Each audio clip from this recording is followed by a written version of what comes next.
You working on it? A little bit, a little bit. We have like an army of spiders that lives on our porch, which is kind of fine because it means we don't really have any other bugs.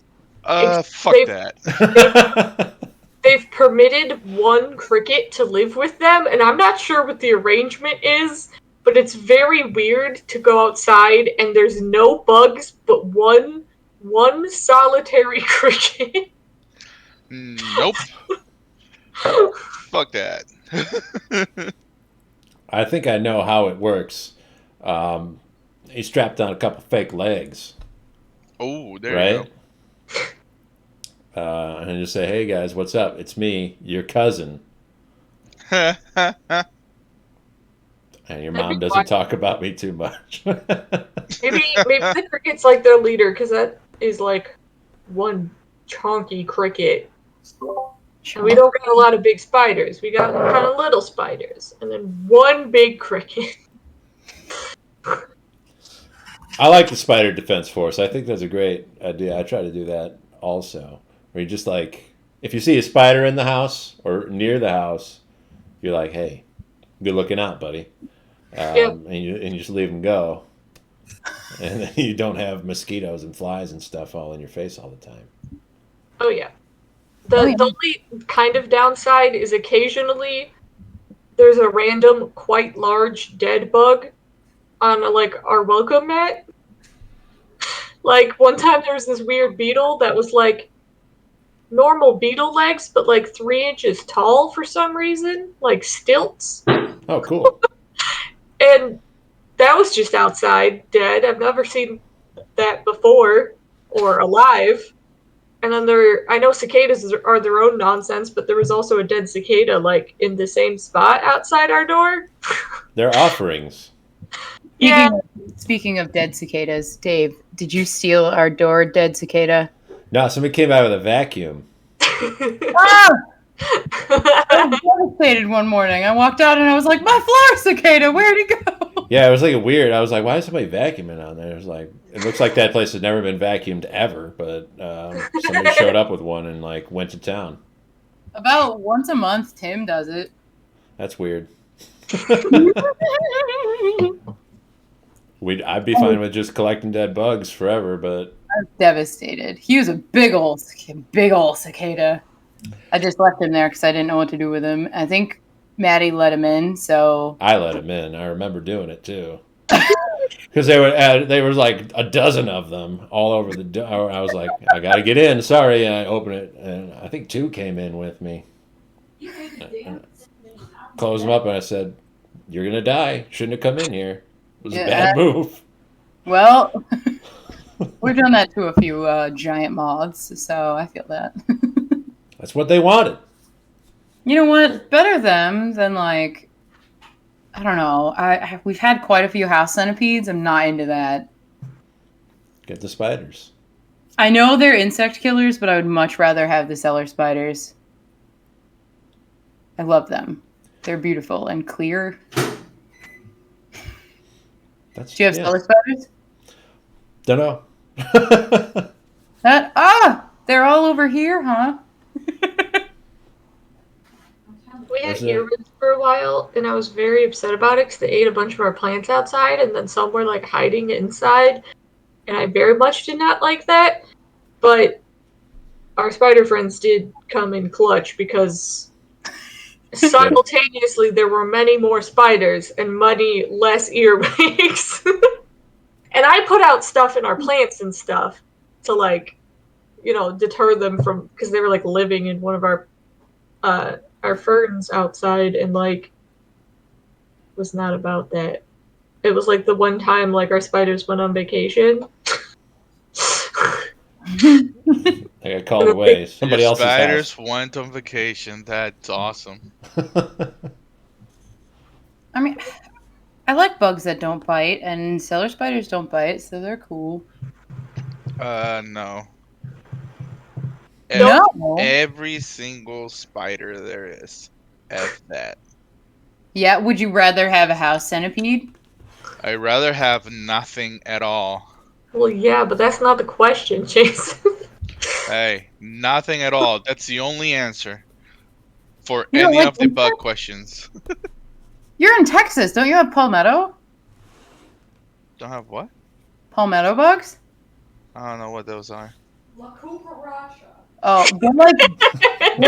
they're giant fucking cockroaches. Oh. They're like the size of your palm or bigger. You see, those are cool. I've seen those. It's arachnophobia. Poor Jason. Yeah, Those are The cool. affliction. yeah. I'm arachnophobic, so fuck that. No. Maybe don't come to our house. I made a note for you, Jason. The what? To put more spiders in D&D. We haven't run into them yet. Yet. Other than Kriv doing spider stuff, but Spider stuff. Yeah, Kriv turning into one didn't bother me, knowing that they were it. What about all the Hell maggots? no. No, I'm okay with maggots. Arvistan is arachnophobic. No, not Ariston. Not Arvistan. Jason Not is. Arvistan. Jason is. My problem is that I like spiders. I'm not scared of them. I got no problem with them. We have an understanding. However, I am allergic to all bugs, and each different one is a different reaction. So therefore, wow. I don't really know what any of them are except mosquitoes. So unfortunately, if I go read out on the porch on a nice evening and I get bit by a few spiders, I gotta cross my fingers. The more bites I get, the more chance of a really bad one. Oh my And you god. gotta just hope. Hope it's fine. Have you ever gotten the reactions where it just turns into a big purple weld? I love those. Not from spiders. It's usually muscle stuff. Ooh. I can't think of the word specific to where the bite is, little bit of my brain's saying paralysis, and I'm not thinking if that's the right word. Can't move the muscle, stuck. Cramp? For a few days, Thank you. just can't move. I wouldn't say paralysis is wrong. Yeah, that's what I was about to say. I think paralysis is the correct Yeah, but one. there's a technical word for your muscle locking up. I don't remember what it is though. Seizing? Oh yeah, that would work. My brain's just not working to know. It's okay. If that's it's what I'm something. looking for. I Yeah, have many it's random unfortunate. shapes like that.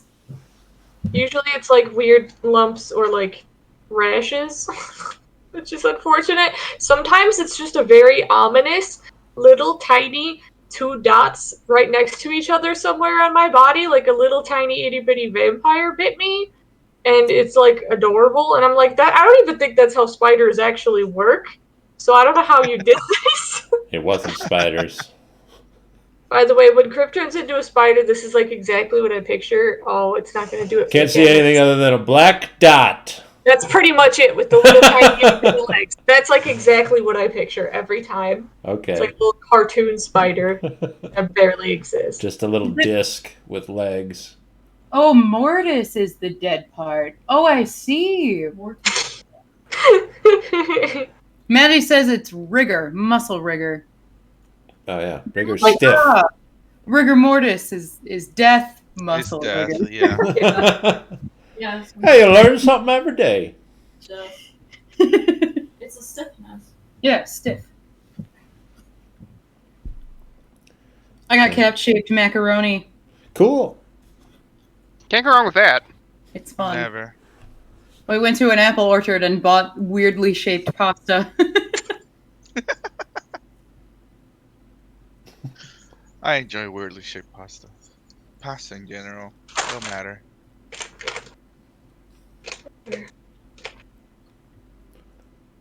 That's good. Well, it's episode number 46. The title of this episode is Survivors and Otherwise. And otherwise, oh boy. Yes. Last time we had to deal with a storm at sea. Not a sentient storm that is sometimes referred to as a god that we've had to deal with before. Just a regular thunderstorm, but that can be just as dangerous when you're out in an open ocean in a very small sailing vessel. Our crew had not too much difficulty trying to manage. Captain Betty has a pretty good handle on the ship and has sailed through storms before, so there was not much risk to life and limb. Arvistan tied himself to the mast in a way that was not what I had thought it was, and turned out was a much worse way than I had imagined. Yep. Unfortunately, over the course of the stormy weather that they were sailing through, Arvistan did spot another sailing vessel. Betty did not want to stop to help the people there, but they were struggling significantly more than the rest of you. Arvistan rallied the group to try to do whatever they could. From what you can gather, having seen the vessel, it seems that the ship was lost, and only some of the crew members were able to come aboard your ship. They were hauling mahogany, big logs cut down. They cut down mahogany trees, and they were taking wood over to Kyrenia. Sure, that tree doesn't grow there. So it's a nice import that they were sending out. And we have one person unconscious, and the other two badly injured as you pull them aboard the boat. And that's where we left off last time. Just to give you a quick rundown of the people that you have rescued here. They're all Omni. One of them is a sort of llama tapir type cross. A sort of large hooved person. You've got one that's a kind of a cross between a squirrel and a skunk. So a little bit of rodentia, kind of like tiny hands, and a rather small Omni person. And then the last one is an owl. The owl is totally knocked out. The squirrel skunk person is sort of crawling over that owl, trying to do various different things to try to resuscitate that person. How do you guys want to handle these three?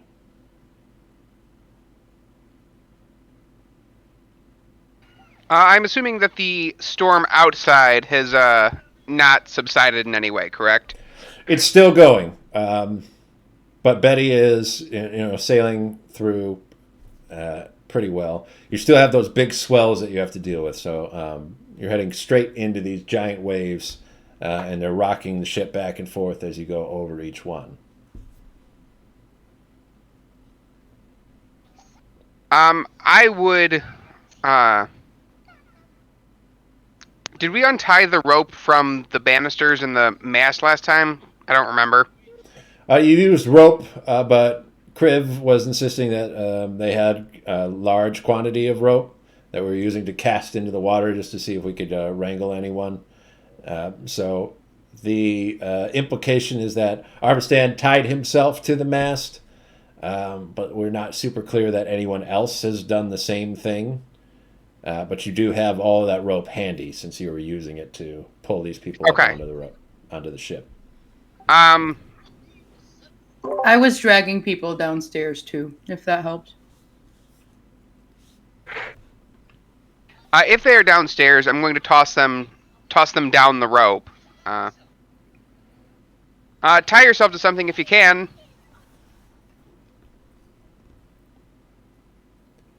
You send that to the rescuees, or do you toss that down to Hajite? I mean, to both of them, I suppose. I guess some of them don't have the thumbs to do it, so I'm hoping that Hazate helps those folk. But okay. Sure, yeah. Ravi tosses a couple of armfuls of rope down to you, Hajite. Yells to tie yourselves off. Yeah. We'll do that. We'll start with them though.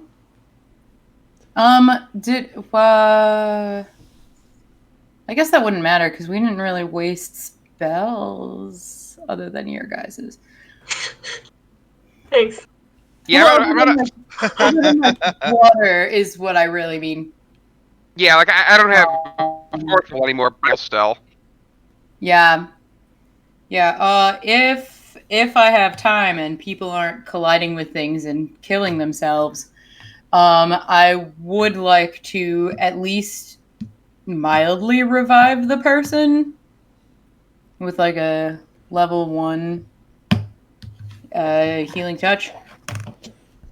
The owl. Yeah. Sure. You want to cast? What is it? Cure wounds Yes. on this owl person. Yeah. Go ahead and roll for the hit points there. Okie dokie.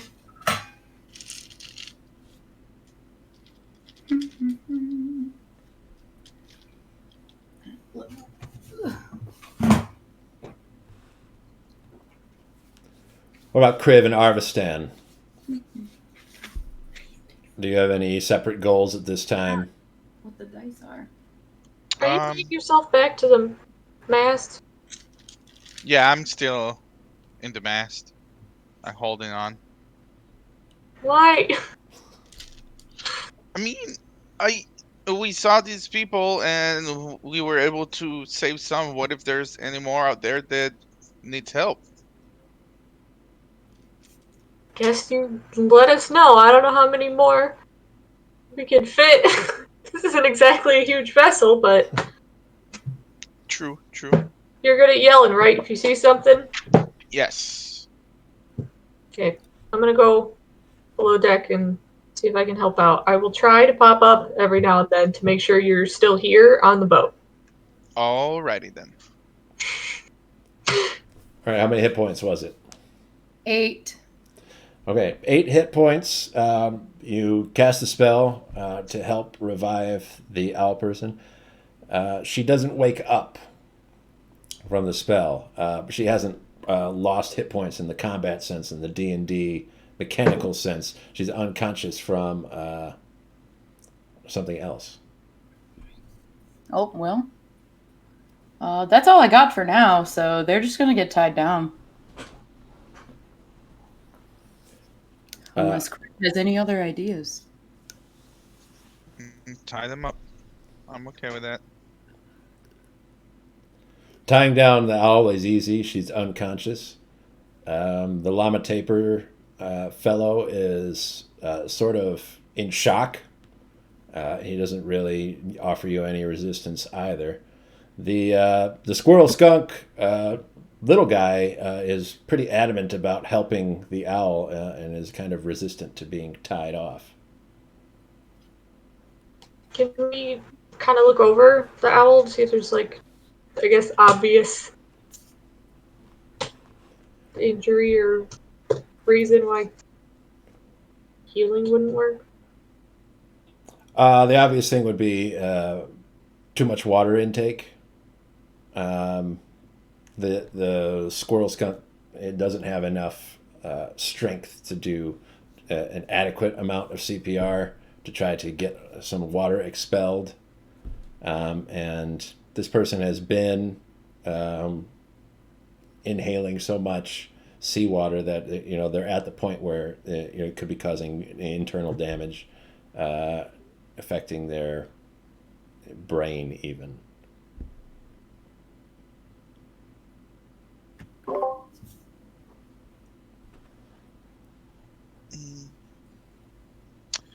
During all this CPR? during all this time, during all this time, how much time has it passed? Not much. And it's all very quick. You got these people up to the ship, and very quickly tried to get them below decks and start tying them up so that they don't get all thrown around. As far as medicine goes, I'm not super great at it. I have a decent medicine skill. Would I have any idea how to perform CPR on an owl person? Did You you could come try out it. there? I would imagine that I probably would have. I'm not going to stand not tied off to anything, just on the ship going back and forth. So CPR doesn't work. I have one spell that might help, but it doesn't feel like a good first thing to try. If you do CPR on an owl person, she has hollow bones, so the risk of cracking a rib is that much greater. I mean, it's better than dying. I got a 15. We could try and blow into her beak. You Sounds dumb. can do enough, and then you'll see water come out of her mouth, but she doesn't do that. Like movie, stop, cough, and start sputtering, and sit up and say, "Oh, what happened? I'm totally okay now." She just kind of vomits out a little bit, and you can tell that she's at least breathing, but she's still unconscious. Oh, at least that's something. While all of that is going on, do I see anything out there? Storm. You can make a perception check if you want to try to look closely at anything, but yeah. 16. You don't see anything super noteworthy. Not any more boats or anything like that. You can see a little bit further than you could before. The rain is less than it was a few minutes ago. You'd think that the direction that you guys are sailing in is opposite of the direction that the storm is moving in. So you should be able to cross it with as fast as you possibly could and get to the other side of it before too long.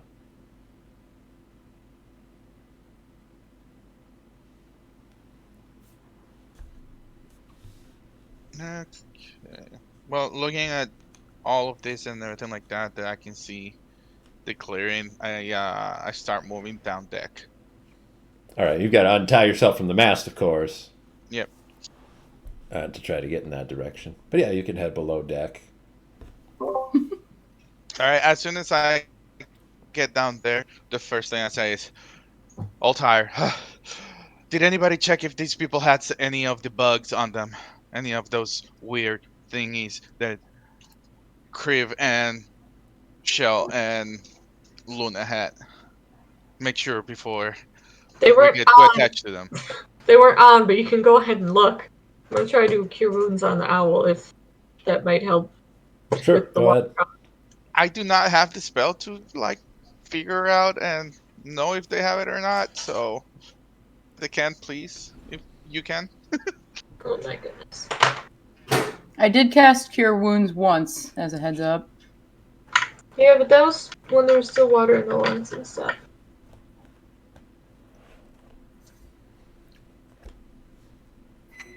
I can't cast a spell for another bit yet. I use my my strong spell to get them on board. Unfortunately. Alright, let's just keep an eye on that, and whenever we can check them, let's do that. We don't want another confrontation. I will look at the scroll person because they seem to be the only one who's been responsive. Do you have a name? My name is Peppers, sir. Peppers. You guys haven't run into any bug creatures, have you? Bug creatures, I'm afraid you'll have to be more specific. Anything that looks like a giant bug or a maggot. Not since we set sail. What is Where are that? you coming from? You saw them before you set sail? Well, Mochipa is covered in large insects. It's not something to be uncommon. Mochipa. Sorry to tell you, but that's kind of where we're heading back to. I think that's a good idea. We need some stronger medicine to take care of Sophie. What happened? I think she very nearly drowned. To the ship. Did you just capsize, or...? We were ill prepared for the storm. I don't know exactly what happened. not much of a sailor myself. This is one of my first voyages. I'm a surgeon. Where were you heading?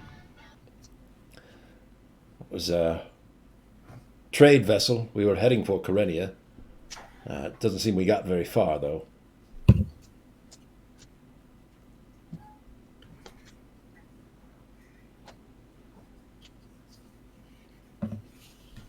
What was the surgeon traveling for? I was hired onto the ship to look after the health of the crew.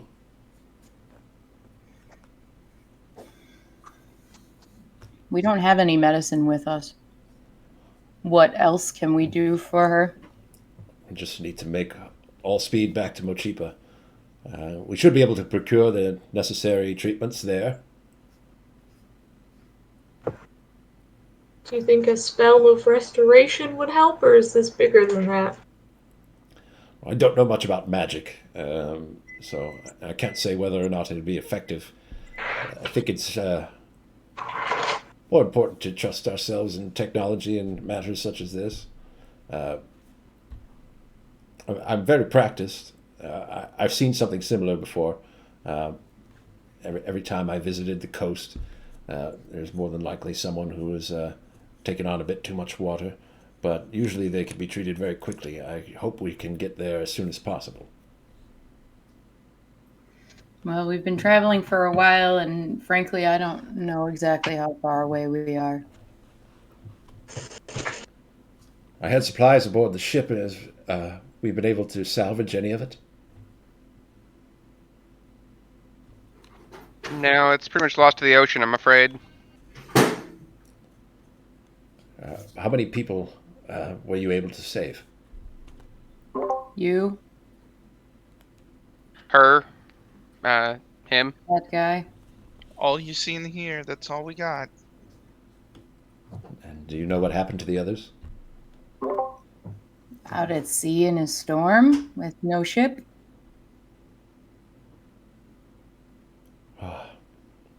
That's unfortunate news. The other gentleman that you saved, his name is Kaboma. He's our captain. He's rather inexperienced, a new merchant, and he started this enterprise with his brother and his brother's new wife. They were on the ship with us.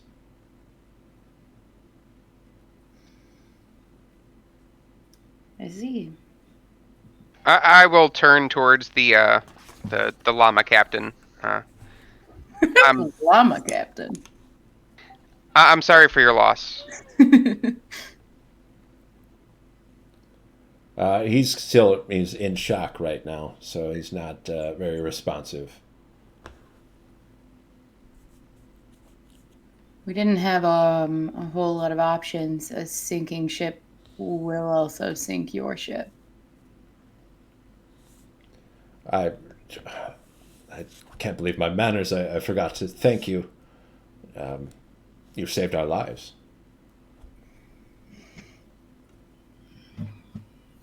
Well, I'm sorry we couldn't. I'm sorry we couldn't save more of you, but I'm happy that we were able to save you guys.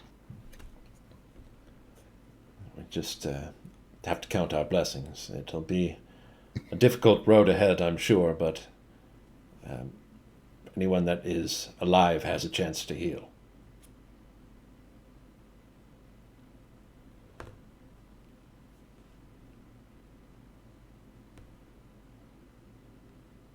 If the storm is calming down, I'd like to tend to Sophie, make sure that she's comfortable, hopefully alleviate most of her symptoms before we're able to treat her properly.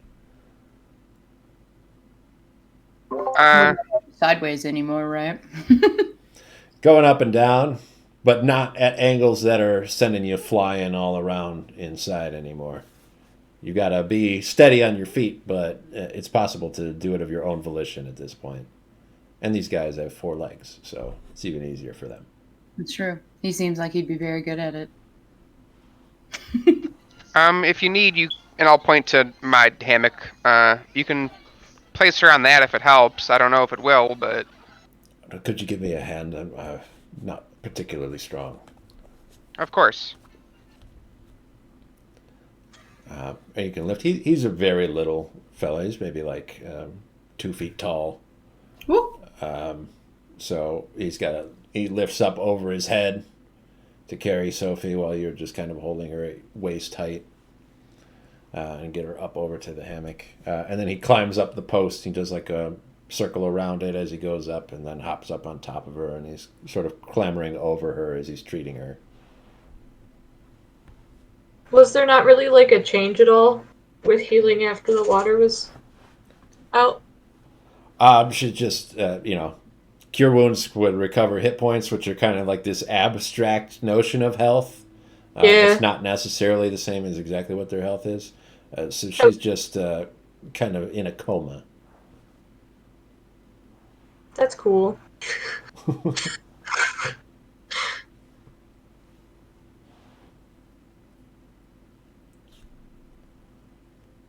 How else do you guys want to barter with these people, if at all? Any other questions or comments for them? Not from me. I would probably just hang around the doctor in case he needed me for anything. All right. I mean, he might be using you at certain points to shift Sophie around so that she doesn't get sores or anything. If they need to move her, it's not really good to stay in one position for too long. And he might ask people to fetch things. If anyone else has anything else to say, now would be the time. If not, we can continue forward on our voyage. We're about a week out from Mochipa, based on Betty's reckoning. I want to pat the captain on the shoulder and see if I can get his attention. He does a slight head tilt of acknowledgement that you're trying to get his attention. He doesn't turn around and look all the way at you, but just sort of like turns. And he's got, like any herbivore would have ears that they can kind of control. He'll turn one ear to sort of listen to you. Are you feeling okay? Do you need anything? I've just lost everything. Well, I'm sorry. But the best we can do right now is make sure we're all physically okay.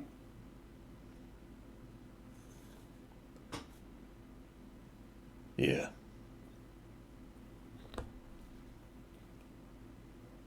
That's fair. Well, that's all I needed. Need some time to himself. He's very standoffish, sort of sunk in his own feelings at that point. In that situation. He does not help much over the next couple days, Captain Kaboma. He sort of curls himself up below deck. You're not sure if he's sleeping or just sitting still most of the time. Sophie is there for the next couple of days, resting. She hasn't woken in that time, but Peppers is taking care of her. He's making sure that she's getting nutrition. He's got the lemons at the ready, and Peppers is being essentially as helpful as anyone has been on the whole voyage so far. While he hasn't had a lot of experience in ship travel, he has trained for something like this. So he's able to distribute your supplies and rations in a way that he would deem the most helpful and healthful. You're eating different quantities of food, but they do seem like they are working out a little bit better. Before you were surviving, and he's helping you live a little bit better with the supplies that you've brought. And he's able to ration them a little bit, owing to there being 3 more people on the ship than were expected. So there's a little bit of limitation, but it's only a few more days before you reach Mochipa, so they're not too concerned about running out of supplies. I did want to ask, not immediately after we're all like catching our breaths after the storm, but Yeah. ask Peppers if he could give us any sort of insight into Mochipo a little more before we get there. I was born and raised in Mochipa. I've spent pretty much all of my life there. Is there anything in particular you wish to know? Well, we are on a pretty important diplomatic mission. I think there's been some anxiety of maybe sort of social mishaps, if there's any.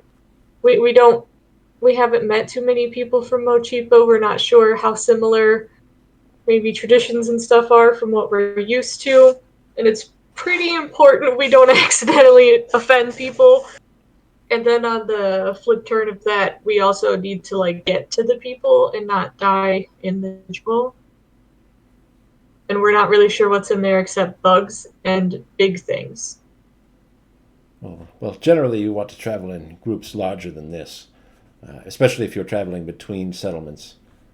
There's a great deal of danger in the jungles. Or do I still have everybody? No. I lost them. I can hear you. Yeah, I think everyone's here. Yeah, everybody's here. Everybody all froze for me. Okay, well, if you can still hear me, everybody will just be still images for a minute. There we go. We can hear you. You're good. Yeah. Usually you want to travel in larger groups. In between settlements, there's a lot of danger in the jungles. Some of the local wildlife can pose quite an issue. And there are less savory folks in the trees that can make life difficult if you're not taking care of things. I don't know if you'll be able to gather that many people to help you, but you do seem capable. And if you are government officials, as you say, you should be able to make contact with someone in the government once we reach port that can arrange for some aid to help move you. That would be great. I'm afraid I'm not very well connected myself. I will, as with us having more people, create food and water for folk. So we have a little bit more to eat, and then because the water doesn't spoil, I'll probably open some of the old barrels that we were using that are emptied now and just refill them, and so we can use that as needed. Got it all set up. Yeah. You can get advice from Peppers on the right distribution of food and the types of things that would help stave off illnesses while you're on a sea voyage. Lemons is great, but you can mix it up a little bit.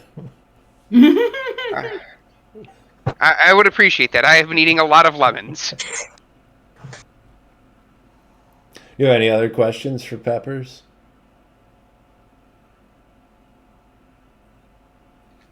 What's the situation over there? I don't know how versed you are with the other side of the world at the moment, but things are a bit tumultuous. You're not really going to do some amazing trading in Karenia right now. Well, I spent the better part of the last couple of months trying to plan this voyage. Pretty new company, as you might expect, to make a trip such as this. I can't say too much about the... I'm certain you're more interested in the government dealings in Mochipa. I'm not much of a politician, so I don't really know how useful my information might be there. There is the Empress, of course, and you know her, so that shouldn't be any problem. Have you met her before? I can't say that I have now. This is actually my first time sailing to Mochipa, and I think it's all of our first times going to Mochipa. Well, I've not met her either. I was hoping that I might get some insight from you, if I can be honest, about what her demeanor is like. Yes, well, you'll have to make quite a voyage from the port to get to Tempe Fortress, where she lives. She'd have much more information than I would about what the current state of the country is. Are you guys aware that there's a war going on the other side of the world? I was not aware. And who are you at war with? A group of people called the Internum. Is that a different country? That's kind of, we think. I see. Well, that's interesting news. Perhaps it's best that we return to Mochipa rather than continue the voyage onward. So war. Yeah, I'm able to contact some people back in the city still, and it unfortunately sounds like things are getting more desperate there, so you might have been spared a good deal of stuff. Well, that's unfortunate. This was going to be life-changing for most of us. We'd never made a shipment like this. It was quite a deal. Kaz Kaboma tells me to acquire this much mahogany. He should have made quite a profit on it, and sharing that with the rest of us could have changed our lives for the better. Who conscripted you to build so much mahogany and ship it over? Or Kaboma was the one that acquired the mahogany. I don't know exactly what dealings he had with it, but he seemed assured that it would be a good deal. Okay. Just curious. It just seems, given the state of the country, and like an odd request. So I was curious. I don't know if it was requested at all. I was hoping, or perhaps he was hoping, that he might just make it to the city and find a buyer. There is a lot of money in the city, so I guess that would have been possible. Not anymore, unfortunately. No.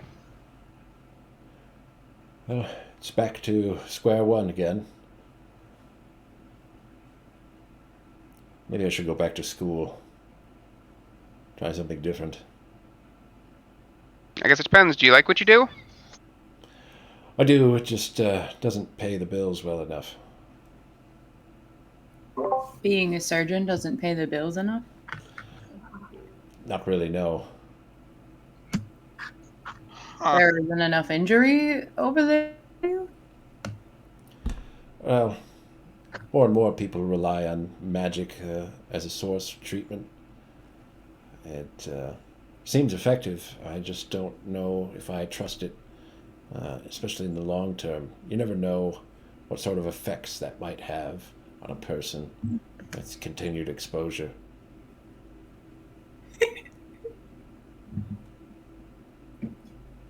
No, fair enough. Not to mention that most of those are based on ancient religions, and the basis for that magical treatment is falsehood. It feels like a difficult venue to really stake a claim on. I just don't have the moral conviction to prescribe something like that to a patient.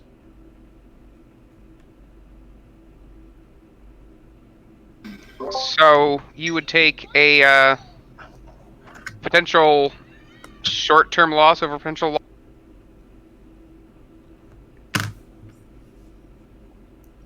I will admit, as a, I guess you would call us religious fanatic, who... Oh dear, I did not mean to offend.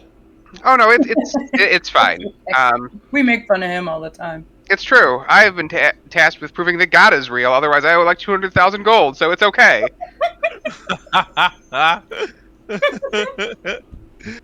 Robbie, that's a lot to just drop on people you just met. That's all right. Like, For all he knows, we're super in debt criminals. It's a fair bit of advice. If you're looking for a change of venue in the career path, the clergy seems like it might be a poor option. Yeah, I didn't necessarily get into it for the wealth and fame of being a popular healer. Certainly not for the debt either. No, I did not. Unfortunately, I got the debt from being rich, so Right. Humans do. This is very complicated. It's talk of numbers that large, especially in relation to finances, kind of go over my head. I'm just a simple Rochepan man. I don't know much about Karenian politics or your economic situation. it was That's okay. mostly not my doing. It was a lot of just bad luck, you know. Sometimes you win some, sometimes you lose a whole lot of some. Sometimes your 200,000. family's dead and you just get all of it, even though you weren't even there. It's true. Well, we weren't going to make 200,000 gold pieces selling mahogany. I can tell you that. No, I wouldn't don't imagine think so. You know what? It looked like a lot of mahogany. And it was. But that's not the true loss, of course. Not much concern, considering. No. Uh, it's unfortunate that tragedy seems abound in the world at the moment. It's always a risk. It's one that we were aware of, that the whole crew thought could happen. So, in Mochipa, there isn't some sort of like horrible war or angry god or mystery creatures or like The undead. fairies, the undead. None of that's there, right? I don't really concern myself with such things. I'm not sure exactly what sort of question you're asking. There's not like full anarchy going on, right? Not in my corner of Machipa, at the very least.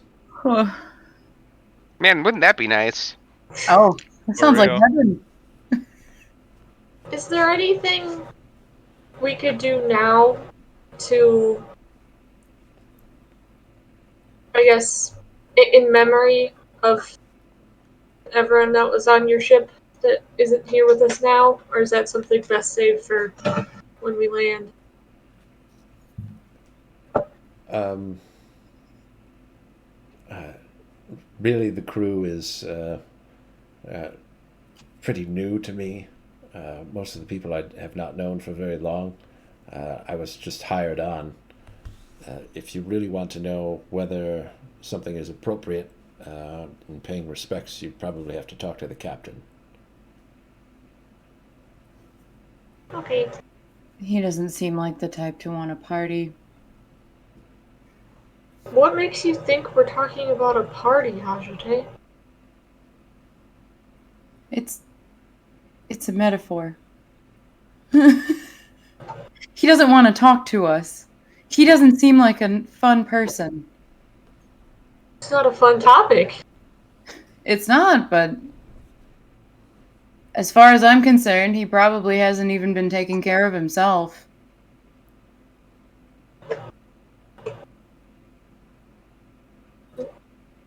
We can't really talk to him if he doesn't want to talk. Are you? I'm confused. Are you upset that this man is grieving right now? No! The point of it was that we can't have a full conversation with him. We're here, where we are. Well, I don't think it hurts to try.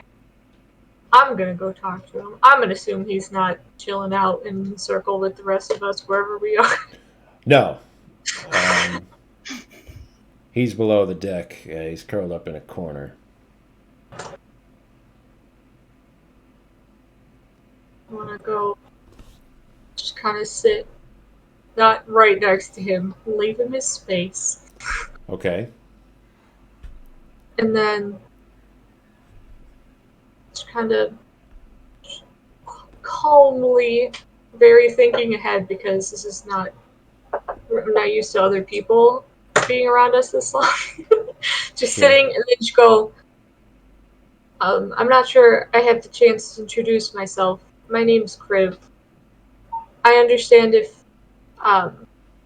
talking isn't something you're interested in right now. I very much understand, but if there's anything that any of us can do right now to help in the memory of those you lost so recently, we're here for that. You can let us know whatever it is. I know it might be easier on the land, but kind of the most we can offer right now. And just like sit a little bit. But not pushing anything. Yeah, he'll probably ignore you, or at least seem as though he is. Not react to what you said. Damn. Just gonna chill for a little bit though, like not just staring at him, just kind of chilling, maybe laying down, stretching, whatever. And then after a while, she'll be like, you know where to find us. We'll let you know if anything happens. And then walk away again. Sure.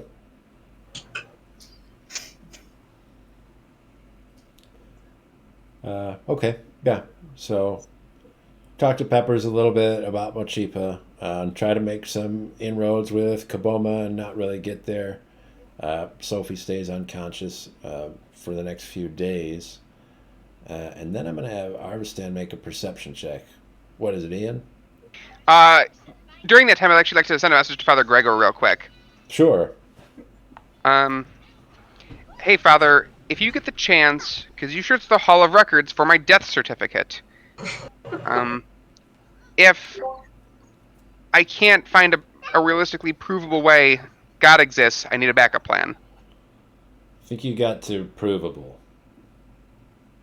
That works.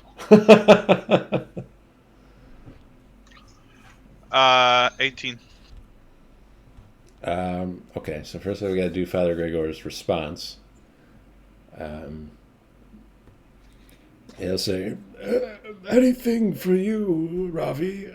I'll put together several plans and see what headway I can make while you're gone.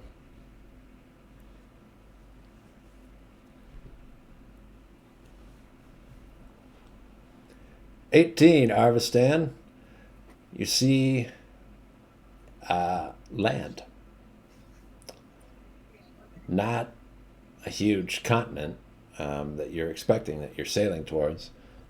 Something like a small island, probably about 100 acres or so. And when you see it, you can see that there is a ship moored close to that island.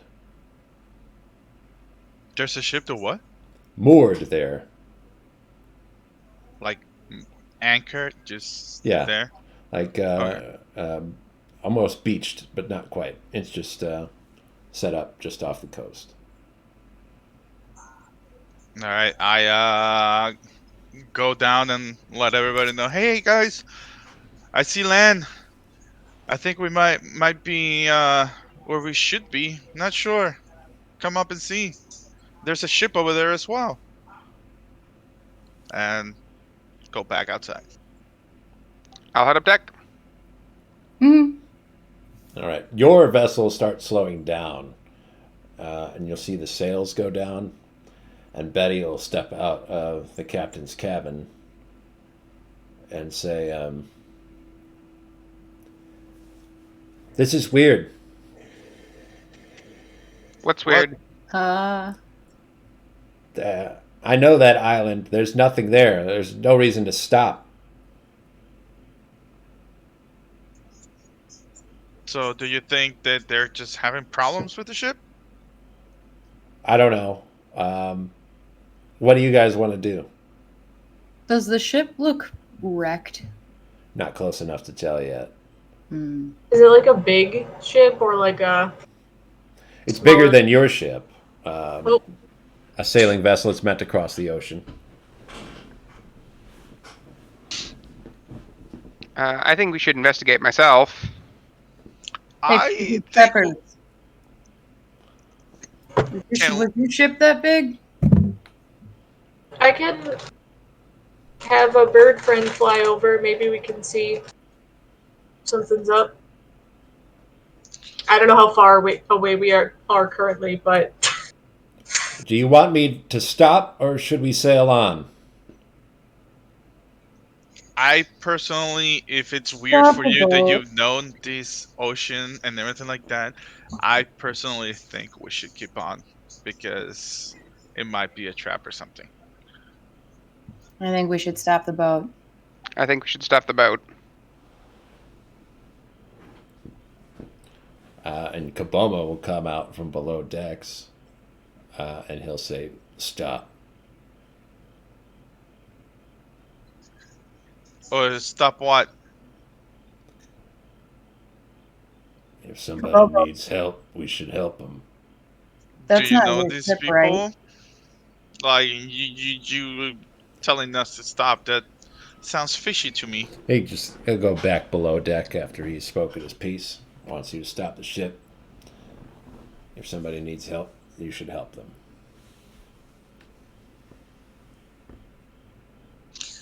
So you know, guys, I'm against this.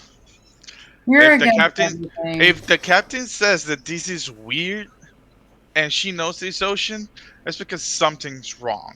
The captain says it's Yeah. weird because they might be beached. there's definitely something wrong, like everywhere here so far. So everything we've encountered is weird. There was a giant turtle, and then there was bugs, and then there was a giant storm, now there's a ship. Yeah, as far as I know, Mochiba's burning to the ground. You know what I mean?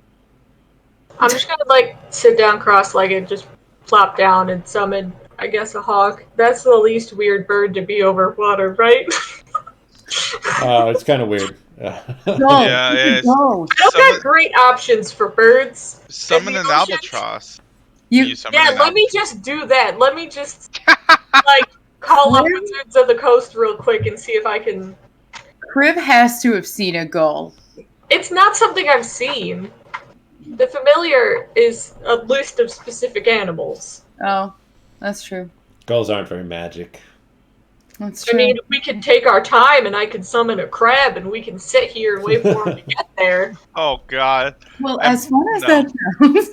Gulls believe in science. But I think a weird hawk might be a little bit better chance. You can do a hawk. It's not. It's okay if it's weird. Yeah. I think an owl would be way weirder. We have an owl man on our ship. An owl woman? We have an owl Lady. person on our ship. Yeah. Is that or a bat? Anyway, I'm gonna do a hawk. It's gonna be a hawk. All right. Well, I guess I'm outbeat in this decision, so I still think we shouldn't stop. But You made us try to save people in the middle of a storm where we could have all just died, like capsized, flew off the ship, whatever. And you have a problem with us sneaking up on a deserted looking boat. first of all, that boat is bigger than ours, and second of all, this ship does not look in distress. What's the boat gonna do? Punch us? What if it's a trap? What if it's the judge with more things inside there just waiting for us because he knows where we're going? That would be a wild trap. There are full bug ships with bug captains. If they can make a Hey, boat remember- this fast, we might just give up then, Arvistan, if this is a thing that's plausible. Let me tell you something. It's not just bugs. He can control humans. Remember that? Yeah, Remember how your sister answered to you that she could be controlled? Whoa. Just saying. Hold Just on. saying. Let's back up a couple steps. Whose sister said what? Your sister's a When you- human? When you try, like, it's... You know what I mean. We don't know if my sister's possessed by anything, first of all. Second of all, for all I know, I didn't contact my sister. So let's take a step back. What do you mean that you don't know you contact your sister if you send a message specifically to your sister? Yeah? How does that work? You don't... There's lots of magic in this world that I'm sure, like, all of us don't really get. So, any number of things. Some creepy guy once tried to possess my brain. That was cool. That was pretty creepy. That might be the creepiest thing we've had happen, and we've I had a was lot of there. creepy shit happen. And as far as I'm concerned, anything can happen. I don't know. I don't know. Maybe she's taken over by that creepy guy and she's screaming at me. I have no clue what could possibly be going on. Alrighty then. All right, Because you guys said we decide. wasn't on buggies. At least the buggies we're talking about. All right, you guys decide then. All right. You know my answer. Peppers, It's up listen, to you guys. I think we should stop as well. Peppers can handle it. He did more for the owl lady than we could, so he's clearly important.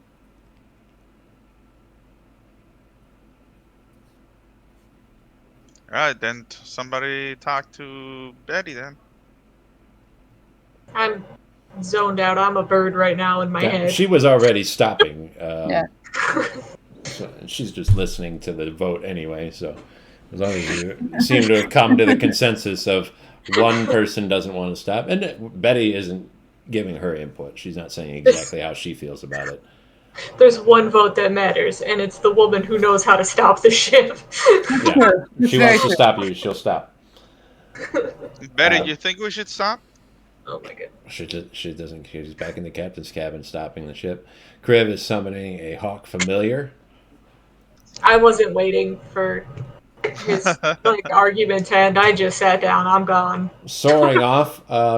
Where on the island do you want to look? Do you want to go to the ship that's moored near the island, or do you want to go to the island itself and try to check that out?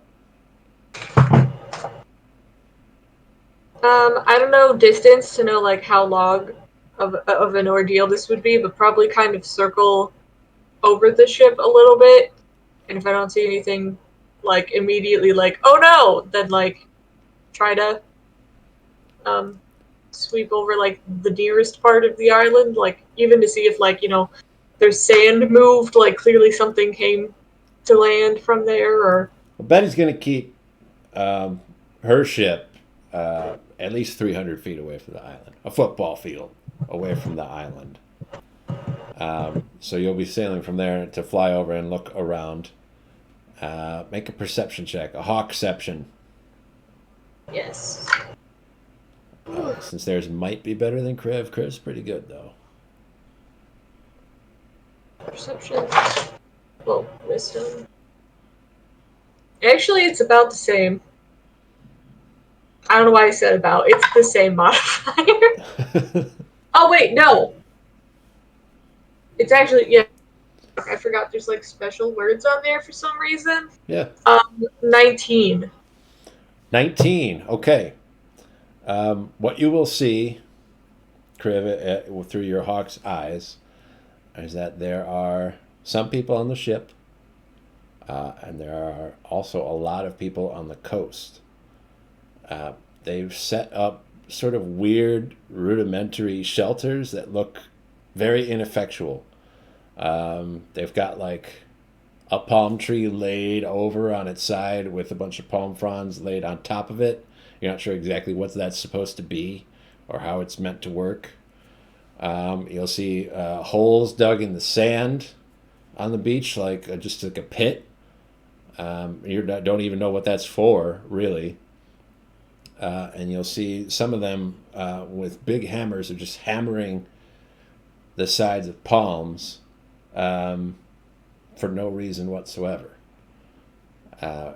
With your 19, you can look a little bit closer and see that these are not typical people. They are all skeletal. Most of them are just standing still with their heads hung, looking down towards their feet, and just sort of shifting side to side in one place. The others are doing tasks that are extremely repetitive and pointless. Presumably, aside from being bones, kind of unnatural looking. I mean, it doesn't look like it's worth doing. Nothing that they're doing seems worthwhile at all. It's almost like they're trying to set up a shelter here, but whatever they're doing is not working very well. If you want to count, you're going to have to take probably about 30 seconds to really get an idea of the number. There are at least 50. Whoa.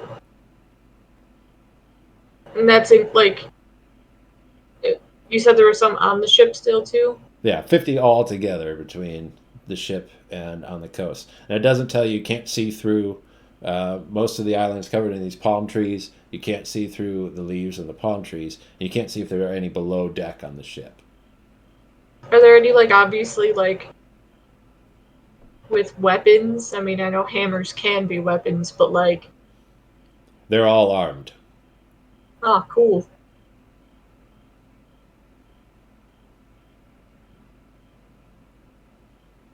Gonna just stop, I think, being a bird.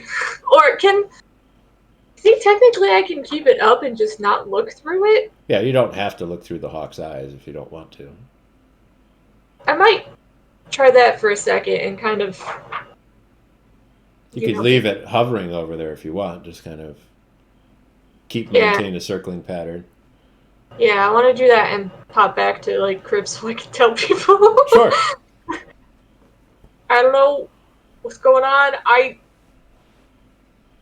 I don't know if they need help or this is a really blatant trap. I genuinely can't tell. There's lots of skeletons, though. See? I Which told you is guys. This is a trap. This mixed. is not good. This is the opposite of a trap. You don't just put skeletons out wandering around aimlessly for trying to trick someone to coming to your island. Yeah, they were trying to make shelters or trying to pretend to make shelters. Maybe they're just really bad at it.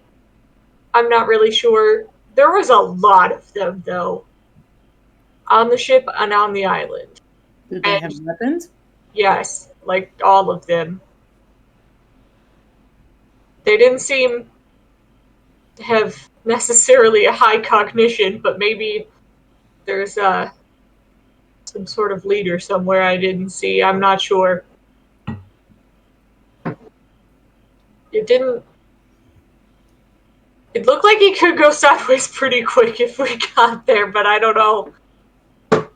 I don't know what's up, though. That's still really weird. What if someone's controlling them? I mean, that seems kind of par for the course with everything else we've seen. Well, like, help, I'm here by myself, so I'm gonna have a bunch of skeletons do what I need them to. I mean, there's old folk tales of followers of a different religion that would kind of make sense with, but admit that I've never seen anything close to it in person outside of the undead we've encountered, of course. Did they seem different than, like, the skeletons we saw before that were just kind of shambling around? It's hard to say because you haven't really viewed any of the undead before like this, from such a removed angle. Usually you get up close and personal with them, and then they seem very hostile and violent in that instance. But from here, they just seemed really passive, almost inanimate. I haven't tried this and I can't read fast enough to know. Can I pop back into seeing through my hawk? Sure. It's still up? Yeah. I'll just go. Just a sec, and then I'll just, like, sit back down. And then, I want to go into hawk if there's no, like, which I'm assuming not really, like, some sort of, like, obvious trail or something leading to something. That would be, like, a secondary, just, like, glancing. But otherwise, I want to fly up to, like, one of them that's just on the beach, I guess. Just, like, fly up to it and stand next, like, in front of them, like, blatantly. Okay. Let's go sail down with your hawk familiar and sort of flap and land on the beach in front of one of these skeletal figures. It doesn't seem to bother with your hawk. It is a lot more horrifying to see up close. There's still bits of rotting flesh hanging onto it, and some of it's like pickled from salt water. So it's kind of like stretched and clung on in weird places, like old wet leather, clinging onto its skeletal form. And there are no eyes in its skull looking back. It's just looking down at the sand. Doesn't even make sound. Doesn't like acknowledge or try to interact with the hawk at all. Doesn't seem interested. Here's a cool fun thing because I like trying stuff when it feels like fake consequences because I'm a fake bird. And I like slam into it or something. Slam into it? Like some sort of vague bird like provocation. You're making a violent advance as a hawk. Yeah, I want to see if they like. Are beaks and talons getting mixed into this at all, or is this like a weird, into a sliding glass door deal? I don't feel like beaks and talons would do anything against a skeleton. I mean, are you really trying to do anything against it, I guess, is the question there then. Not like damage, just like if, like, hit and vaguely provoked if to see, like, if it attacks or if it just, like, has no reaction. Like, super mindless, just wandering around. Let me just look at Hawk stat block and see exactly how much they're capable of. They're good at seeing, and they have talons. I mean, I'm fine with literally just, like, flying into its face. This, I will have you make an attack roll. Right. Because it's essentially an attack. I assume I add nothing to that because I'm a bird. Never mind, I somehow miss. It's a 2. A 2. You add 5 to that. Well, then it's a 7. Still a miss. I don't know how I managed that. I'm not used to flying yet. Definitely a violent provocation. Several skeletons will draw their bows, knock arrows, and then you won't be able to see through your hawk anymore. No. I'm a little bit sad because I think I'm remembering that they're not just like fake animals. It's like a fake creature or something that you just tell is a bird, and I'm a little sad, but it's fine. Arvestan, make another perception check.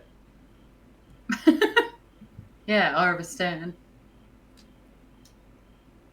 I want Arvestan to do it for 17 obvious reasons. 17. You could see it at the other end of a football field, right?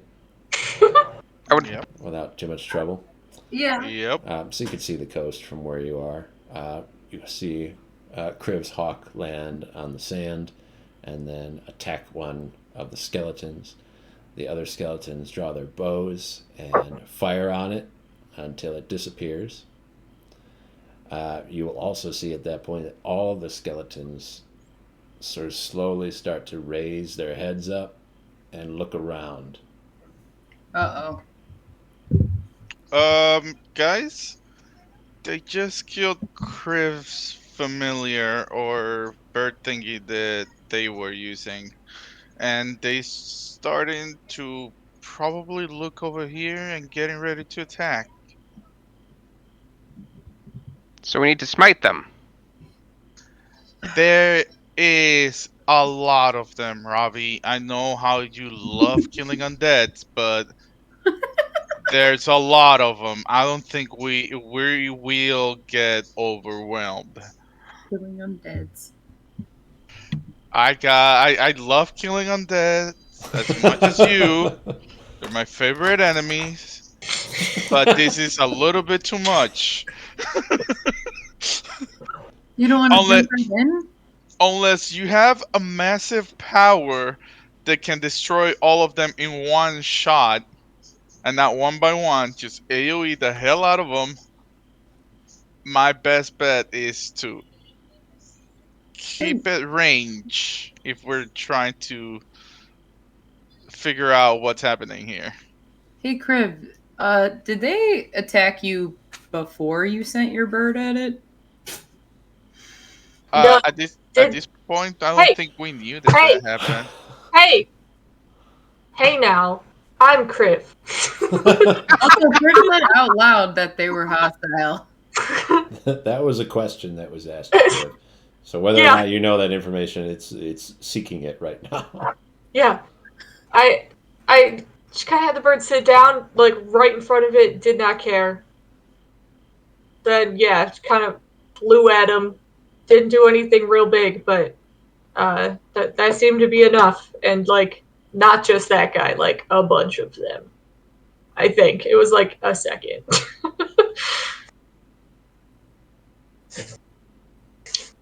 Are they, like... Presumably the beach isn't, like, huge, right? I mean, the like- area that they're occupying is not excessively large, but it's not. They're not tightly packed together or anything. They're pretty well spread out on their section of the beach. But it's not, like, super deep in, like, away from the actual shoreline? The tree line distance from the coastline is kind of narrow, probably 100 feet or so. Okay. Well, I don't know what we're doing. I don't know which way I would cast a vote if we're deciding on leaving or fighting. But I do know that I can set things on fire real good. As far as I can tell, that boat is made of normal wood that catches fire. And Ravi, I don't know if you still have it, but control water. You could maybe do a big unfortunate tidal wave that disappears some of them. I don't know how well skeletons can swim. I don't know if that do anything, but that might be the biggest stuff I have I can blow up the ship, today. or at least part of it. We'd have to get closer, though. Yeah, unfortunately, I mean, I'll give Arsen this. We'd have to get fairly close to it for me to... Actually, I don't think control water is that close. I think I can do it from here. It's 300 feet. Kaboma just failed a stealth check. He's taking your rowboat. How rude. Kaboma. None of the skeletons. Don't smack him. None of the skeletons were like talking, right? No. Okay. We're just gonna let Kaboma take the No, rowboat. but you're also just standing there, so I'm gonna Yeah, let dude. you. Kaboma, what are you doing, bud? Neko could be on that island. Who? My brother. Well, we can try, but you need to chill. There's a bunch of skeletons over there, and they're violent. Can you fight? Doesn't matter. If there's a chance, I've got to go. You want to die? Because you won't see him if you're dead. I don't care. There isn't a chance that your brother's at that island. I'm sorry. And you know The that ship for went sure? down going the boat went down a week that way, and I'll point out to the ocean. So unless the boat reformed itself by magic and then sailed here with this crew of undead family members, that isn't the case. Does that look like the ship that you guys sailed on? It's not our ship, but there's a chance. With Yeah, a lot of but wood you- on board, he might have floated over here. Even if he was alive, you getting yourself killed isn't going to help you see him, or him see you, or him get rescued. We need a plan. Sail around, row to the other side of the island. There won't be a problem. I'm sorry, but you didn't have a good plan last time. He's not stopping untying the rowboat. Do you want me to stop him? I will look at the rest of the group. I don't think he can save himself. I think he's going to get himself killed. I'm gonna help you stop him. Is he in the water already? He's untying the ropes. He's got to do it with his mouth, so while he's talking to you, he's not doing it. And then as soon as he's done talking, he starts pulling on more ropes to try to get himself lowered. How far down is the rowboat from like the side of the ship? Can I like reach up and try to like just pull him back on board? You could try Or- if you wanted to try to do that. He's pretty big. I'm helping him. Yeah, I mean, I'll give it a shot. I'll try to just run up and pull him back on board the ship. All right, Yeah, both of us. Strength, athletics. He's going to try to not have you do that. I did not do good. I rolled a 6, or I have a 6. I rolled a 7. He got a 5, so you will be able to grab him and start pulling him. He's struggling against you, though. I got a 14. Athletic or strength? It would be Ravi rolling with advantage if you're helping him. Oh, okay. Never mind then. Okay. A little better, 12. Yeah, still beats his 5. So you can grab him. He's definitely fighting against you. He's going to be biting and trying to slice with his hooves. I'll be waiting whenever Robbie just puts him back on board. I'm just gonna tie him up. Who's going to make the next perception check? Let's give it to Kriv. Yay! Since you're the one investigating things on the island. It certainly shouldn't be me. I'm real busy. Kaboma, we Yes, are going to check it out. You need to stop. It shouldn't have been me. That's a bad one. No one's helping me look, right? How would I do that? No, Hajite's trying to talk to Kaboma. The other two are wrestling him. Just like Hajite, like lifting Griff higher. Have you tried looking harder? Oh, yeah. No, I'm adjusting to not having hawk eyes right now. Okay. That just means that you don't see the hail of arrows as it comes on your ship. Yeah, that's cool. They're shooting at long range for their bows, so they have disadvantage on their rolls.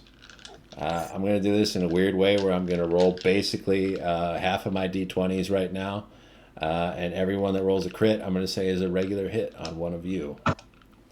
Okay. This is only half. I want to see them. Okay. So I've got to do it twice because there's 50 of them. I've got 3 hits so far. And then that one. Okay. Oh, wow.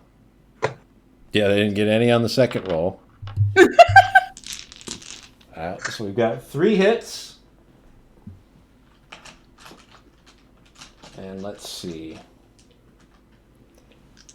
how to choose who gets hit here. So since we haven't really established everyone who's on deck right now, we're just going to say the ones that we know for sure are on deck are the 4 of you and Kaboma. Yes. That works.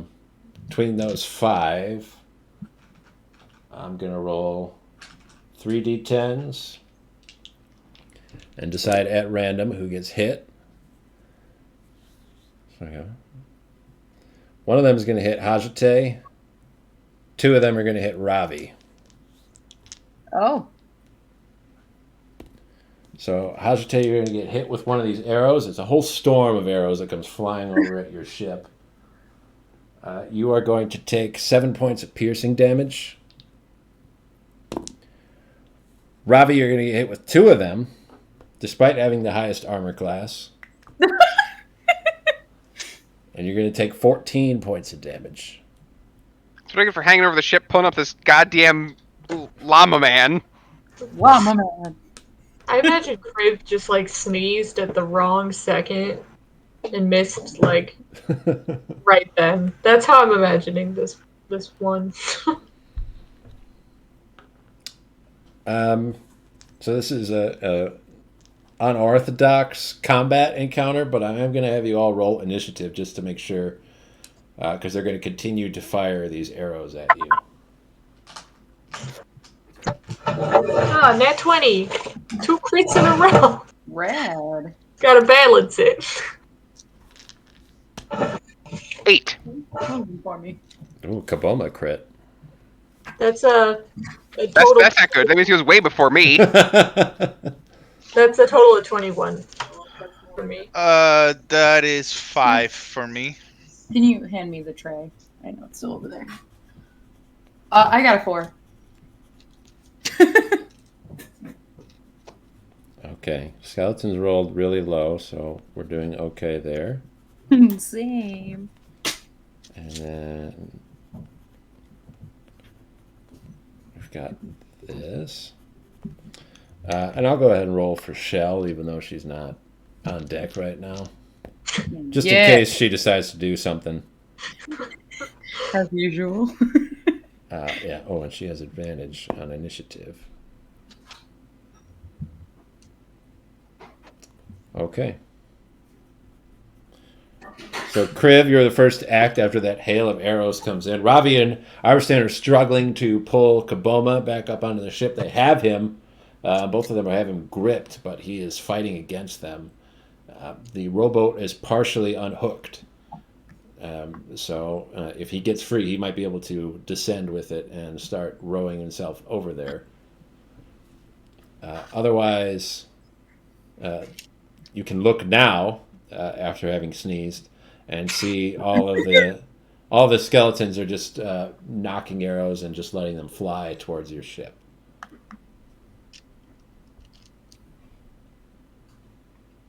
I'll hold up my shield like a bad block. I don't know that that's gonna help, but or it's just flavor. I know it's gonna do the same thing, but I want to hold it up, kind of rush over to where they have the rowboat and where they're trying to get him on board.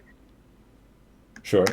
And then just kind of, I don't know immediately what I could do to help that situation, but try to help get him on board or get the boat up. Should be like, get on board, get below deck. We can't get away fast enough for this to not hit you. Just get below deck. We can fight later. But you're not rushing below yourself. You're heading over to try to help them get Kaboma and get out. Okay. I just can't picture it in my head to know like what the most immediate thing to help in that situation would be. If it's tying the boat or like grabbing him. Yeah, then Kriv doesn't know exactly what the best thing to do at that moment is either. Yeah. So they rush over and we got to get out. We got to do something. Let's get out of here. Can I presumably reach like Ravi and Arvistan? They were still on deck trying to help him back up, right? Yeah. Not help, I guess, isn't the word. But I want to like grab Ravi's shoulder, something, do guidance. Okay. For whatever it is you're up to.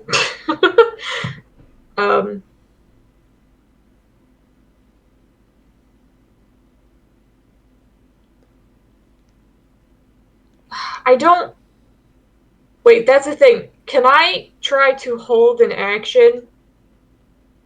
I think guidance is an action. Guidance, is it? I forgot. That makes sense. I don't know why I keep assuming that that's. My brain says it's a cantrip, therefore it's a bonus action, which is not true of like any of my cantrips. Most cantrips aren't. Yep. That's it. All right. Shell is next in the initiative order. She's going to squawk below the deck, and you'll see her just poke her head out. She's at sort of the turn point of the stairs, halfway down, and you can see her poking her head out. She's still there underneath the roof of the captain's cabin above her, just squawking and yelling at the rest of you that there was a noise. You should all be aware. Kaboma's next. He's going to try to break out of the grapple. So I need Ravi to make a strength athletics check to beat Kaboma.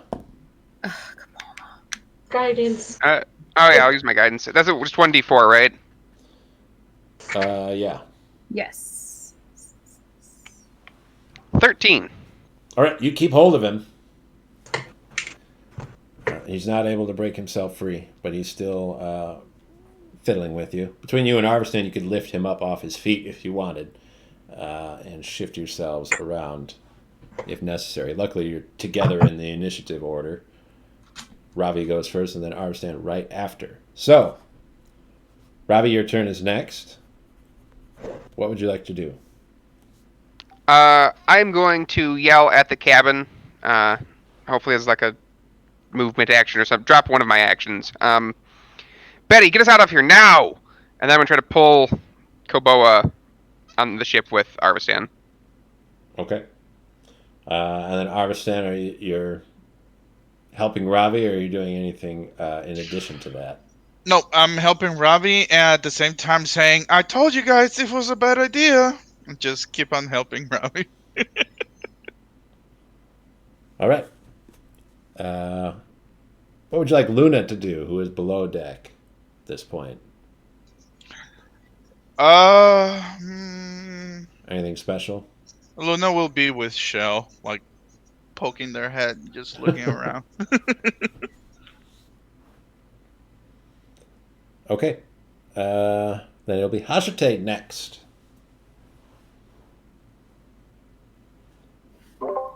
Okay.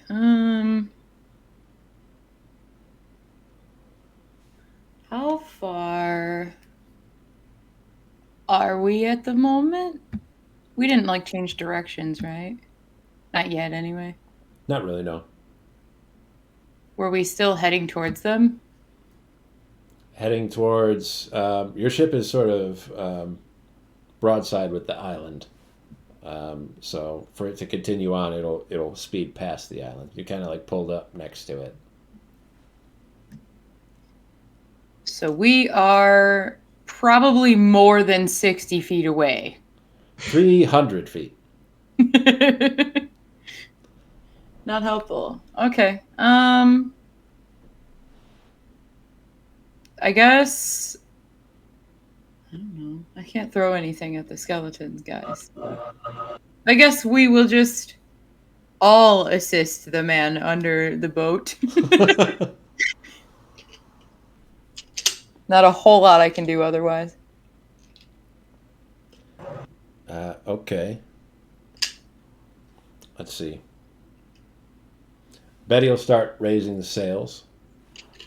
She pulls on her little pulley system in her captain's cabin to start getting the ship underway. She has to hoist anchor also. So it takes a couple octopus tentacles to get all of that started.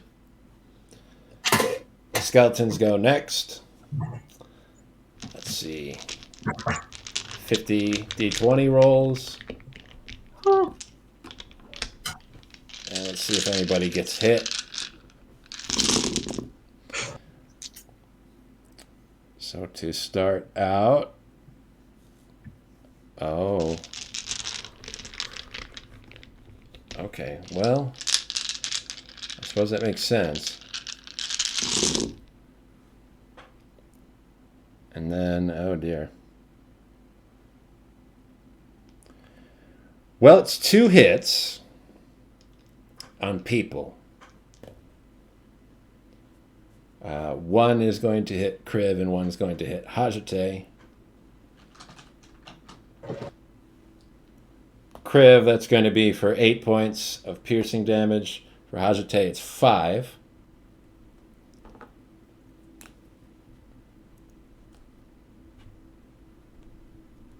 And although the sails aren't fully up, they're going to get hit a lot with arrows and start tearing through the canvas.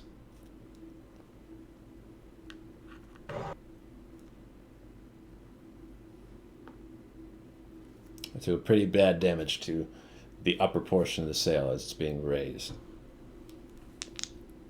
And it'll be Kriv's turn. Okay. I would like to retry this holding an action thing. Okay. Okay, so you said we're broadside to it. Right. If I move... Is everyone... Nope. Okay, I'm going to... Sorry, I had a plan ahead of time that's shifting slightly right now. Sounds good.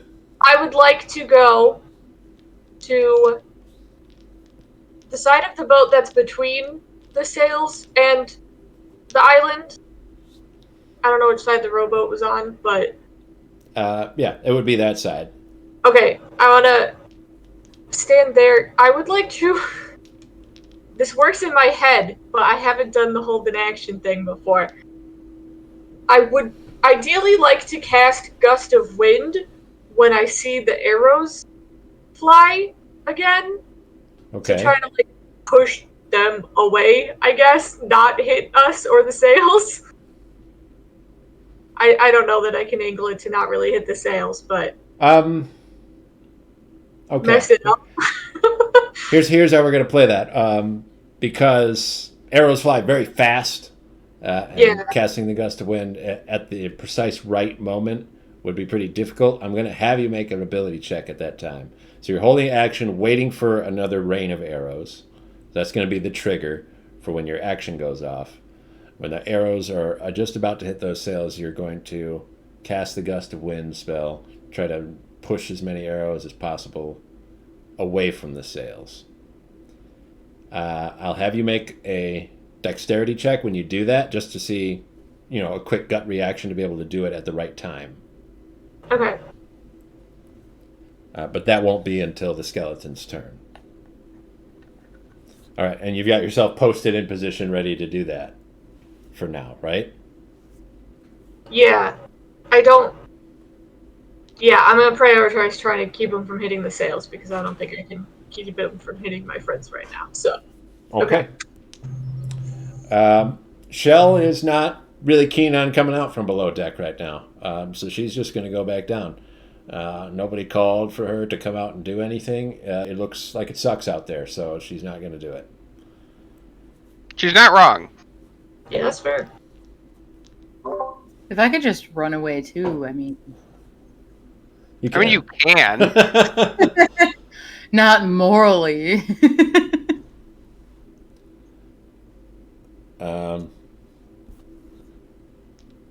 Kaboma will, on his turn, will say, I can make it while they're distracted.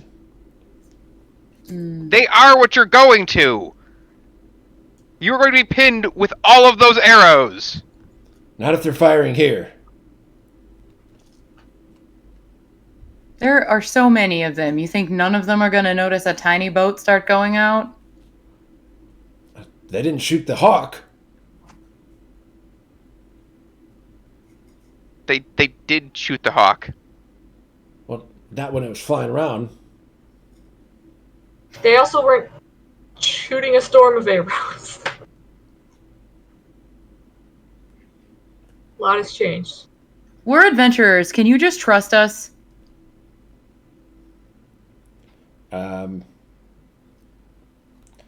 Okay, so he's not going to try to break out of this grapple, but he's not going to try to go for the rowboat anymore. He's gonna kind of like try to shove you guys off, like leave it. At this He's point, gonna jump into the water.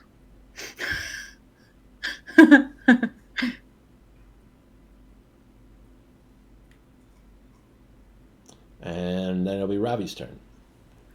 I will look at Kriv. Do you got it, or do you want me to drown him? I don't think that would hurt. So I'm going to use the flood ability of control water to create. I think I can go to like 20 feet and just drown the goddamn skeletons. All right, let's check it just to make sure Check it cool. that it's going to do what we want it to do. And because we know, of course, that skeletons don't care about being underwater. It might make shooting arrows a lot more difficult for them. Which is a big part of the reason too, yes. They're gonna fall down, and then it's gonna take their actions to get up, and then another action to shoot. So I think that's the best idea for All right. us. So you can rise standing water up to 20 feet, but if it's a large body of water, we have to make a wave that's 20 feet tall to rush over them.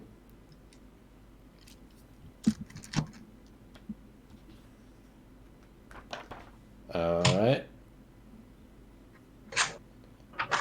And while the effect is going, it's going to do a wave on each of your turns for up to 10 minutes. So it'll just keep doing a 20-foot wave every time it's Robbie's turn, as long as you're concentrating on the spell. Oh, that's awesome. If I start knocking them into the ocean, like the majority of them into the ocean, I will probably change it. But that is the plan for now. Okay. So see Ravi conjure up the water nearby the shore. You'll make a big 20-foot tidal wave. I don't know exactly how the physics of this might play out. It could mess up your ship if we were following supernatural rules, but we're not going to worry about it too much. It's magic. You're just making water show up 20 feet and then go rushing over these skeletons. You'll see some of them get knocked over. And you're not really sure. I mean, there's a lot of them there, but some of them might not be there anymore after you rush. But some of them will hold their ground, or they might fall over and then start to get back up. That's Arvistan's turn.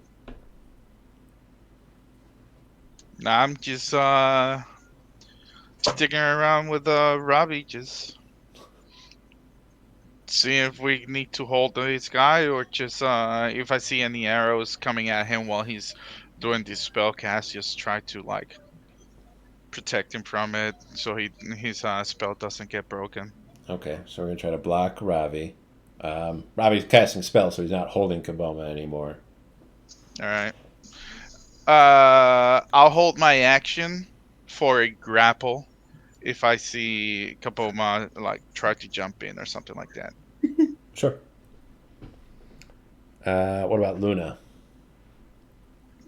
She's just sitting there looking, not coming out. Okay. And it's Hajite next. So, Does it seem like the skeletons are in like a good point to fire off arrows again, like visually? they might be able to get up. At least most of them will be able to do it again. Okay. Then I would also like to attempt something preventative for the arrows. What is that? Would I be able to cast Thunderwave in the air to at least misdirect them? Sort of like Crib's doing with the gust of wind. Mm-hmm. I'm gonna throw him back. Yeah. Say it right now, calling it. If I get a weird nat 20, I want him to go back. You might be able to try that. Now, Thunderwave has a range of about 15 feet in front of you. Yeah, I wanted to try and go at least up away from the sails. Straight up, put yourself in front of the sails and go straight up to try to knock some of those arrows out of the way as they're coming in. Yeah. All right, so I'll have you do just like Crib's going to do. When they fire the arrows, you will cast the spell and you'll make a dexterity check to see if you're able to fire it off at the right time to knock away as many arrows as you can. So let's see. I'm going to take out this many skeletons. A wave of water has incapacitated them for the moment. There are still this many more. And then, of course, a handful of these skeletons are on that ship that's moored there. That's not being rocked by these waves, and they're coming from a different angle than the ones that are on the beach. So things are a little different from there. Let's see if any of them hit you. It's going to be...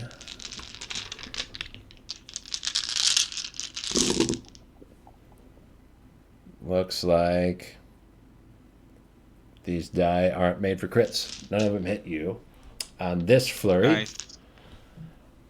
Kriv and Hajite, make your dexterity checks.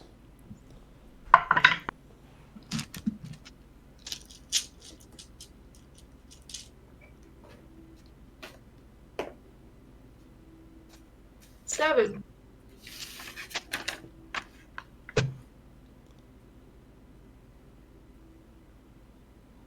$22. All right, 22 will help protect at least that lower 15-foot portion of where the sails are coming up. The 7's not necessarily the best. You'll knock some of those arrows away with that gust of wind, but they don't all shoot them in unison. There's kind of a sporadic launching of them as they come. So some of them are still going to make it through, and they're going to put a couple more holes in those sails. You think if this keeps up, that they'll probably do enough damage to the sails that you won't be able to use them anymore.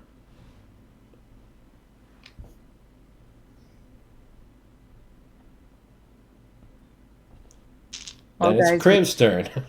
we need the boat away faster. Um,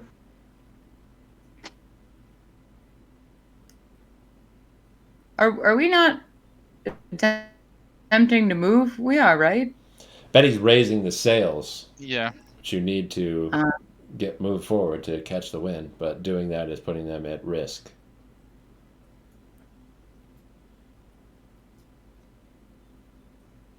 I probably would stay and keep in front of the sail, hold the gust of wind, because it's up to a minute, and essentially do a wall of wind, but not that spell. Just doing that with this one.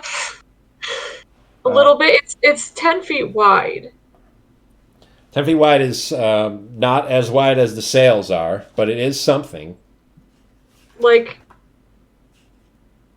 yeah, if I can stand in front of, I guess, like, if it's tapered, like, I don't know what kind of sail it is, if it's like triangle or rectangle, but try to just block the meaty part of it, I guess.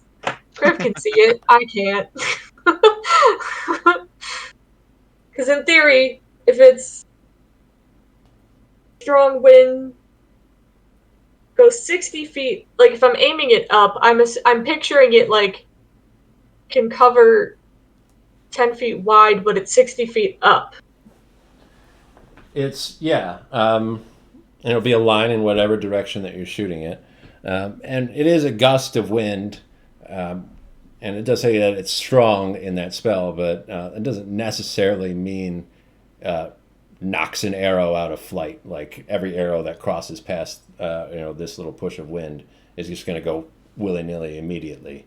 But you will be able to at least change the trajectory of some of them that are coming through so that they don't hit those sails.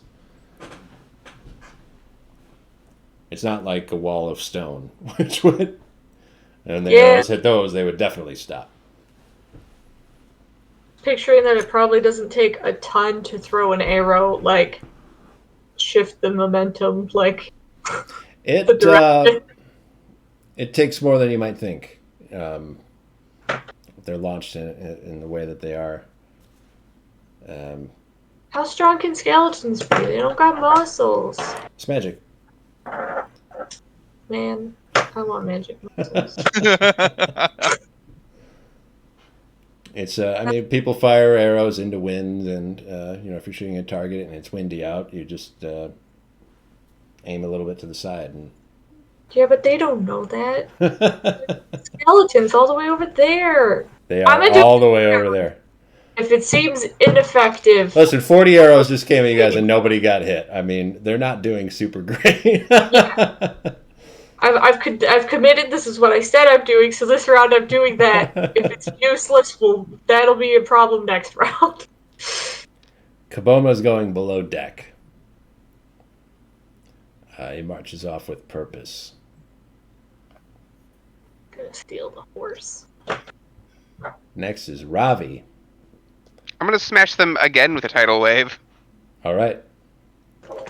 Keep hitting them with the wave. You knock a few more out. There's still a lot there. And of course, you're not hurting any of the ones that are on the ship. Arvistan.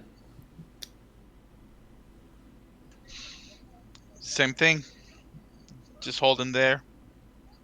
Trying to keep Robbie doing his tidal wave and not getting hit by any arrows, and holding my action depending on what Kaboma does.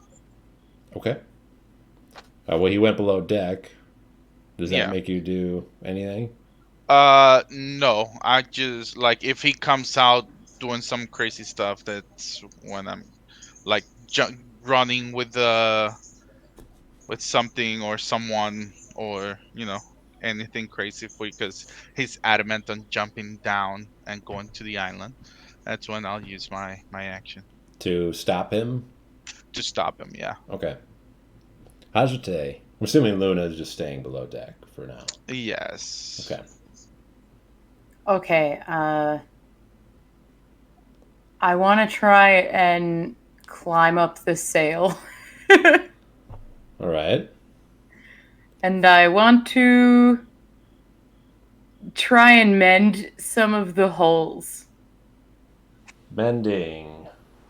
So let me just check. I want to know exactly if it can mend an entire 1 foot square or if it can only mend one tear that would fit within that. Okay. That seems to be a very important distinction at this point. Repairs a single break or tear. I'd also like to call to your attention that the casting time for mending is 1 minute. Oh. That's okay. I have nothing better to do. It'll take you 10 rounds to cast the spell. You can mend one tear in the sail with it. That is a lot of rounds. I'll Yep. do that.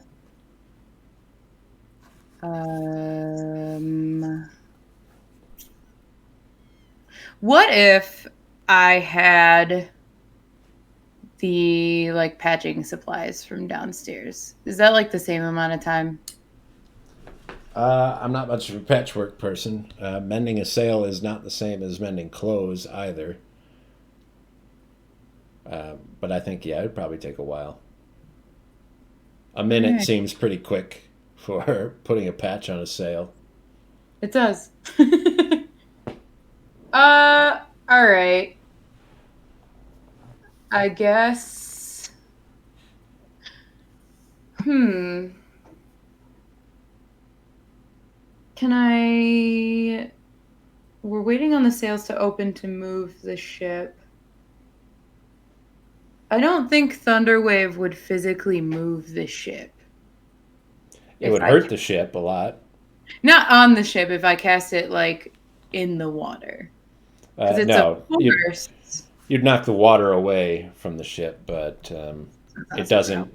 In order to move the ship, it would have to be blasting you backwards when you It'd have cast it. to. I'd have to be striking towards it, essentially. Yeah. Well, guess we'll have to try and fend off arrows still. With more thunder waves, or do you have a different tack? No, I don't have anything but Thunderwave. Okay, so you'll have to do the dexterity throw again. Kriv won't have to do it this time, since their gust of wind is just going to keep continuously blasting. Okay, here come more arrows. Well, first Betty should go. And Betty will probably open the door to the captain's cabin and ask for input from the rest of you. Should I keep raising the sails or getting torn up? If you got another way to move the ship, do that. But otherwise, we don't have another choice. Other than that, the only thing we can do is get closer. The rest of us can't reach them. I need the sails to move the ship at all. I guess we could sit here. And Ravi can continue to hit them with waves because we can't do anything else. Can anyone move the ship closer? Or further away, whatever. Kriv, could you start to pull us out to sea with your control water? Yes, I don't know which direction we want to go right now, but in theory I can move the boat with the water underneath. Just as far from this island first, and then Betty can just redirect us whenever we can pull the mast up. We just need to get far enough away that they can't hit us. Okay, All right. give me a second. Hold on, let me think. First, here come a bunch of arrows. Kaboma's not out with you anymore, so he's not at risk of getting a hit. I've got 2 hits. And let's see. Between the 4 of you, one's for Hajite, one's for Ravi. Hajite. I'm blocking Robbie though. Then it hits Arvistan. Yep. Hajite, you're going to take 8 points of damage. Arvistan, you take 7. All right.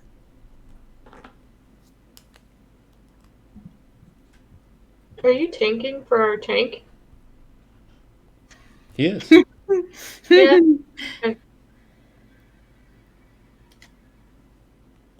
I Okay. think that'll put me at 55, right? Should be. Yeah. And of course, we'll take a little bit more damage to the sails, but Kriv and Hajite, I'm going to have Hajite make that dexterity check. See if that thunder wave helps out a lot. The gust of wind does knock a fair few of them away, but still some of them make it through.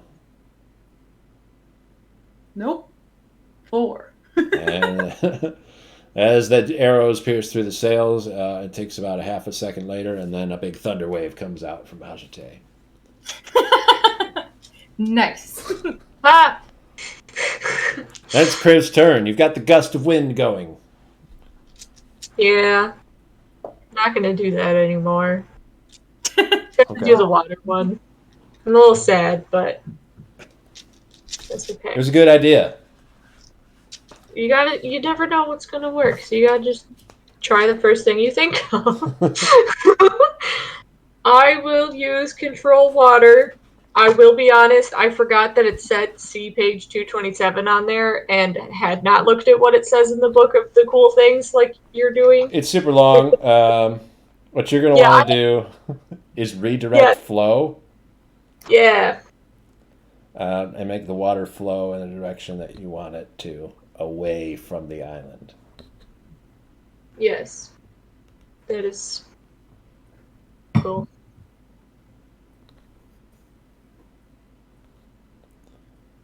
Okay. Or you could part water next to the boat between it and the island and cause the boat maybe to list off to the side. It also create like a little wall of water in between you, whichever you prefer. I'm gonna go with redirect flow. Okay. So you really only had to push the ship about 20 feet further away from the island before those arrows can't reach you anymore. Sweet. You'll get that far. And what we can do, we could drop initiative at this point if nobody wants to do anything else to get back to the island. Is the boat still within my range? The boat is a little bit ahead of you. If you want to hit it with that water, you can do that also. Can you pull it out to sea? I want to create a whirlpool and try to suck it to the bottom of the goddamn ocean. It's moored there on the island, so it's like part of it's actually connected to the beach. To Okay, so land it's not like out and they need a rowboat to get there, just on the beach. Right. Yeah, it's not all the way up. 'Cause it's it's still out in the water a little bit, but it's stuck on underneath on the Steal the beach. boat. In that case, I'm going to just bash it to hell with water. All right. You can hit it enough times to knock it over. A couple skeletons will fall out of it and get stuck in the sand in comical ways. You see their legs kick a little bit up in the air. Or maybe they one or two might just break apart into little bones and scatter themselves across the beach. They keep firing those arrows at the spot where your ship was. What if we just wait till they run out?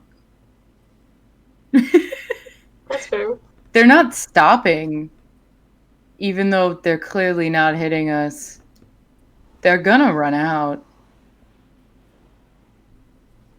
I mean, do we want to wait for them to run out and then still have to go approach them and fight them some more? I'm more worried about our boat. Yeah, why don't we settle the ship? I mean, There. now we've got a little bit of time. You can start mending it, mending the sail. Yeah.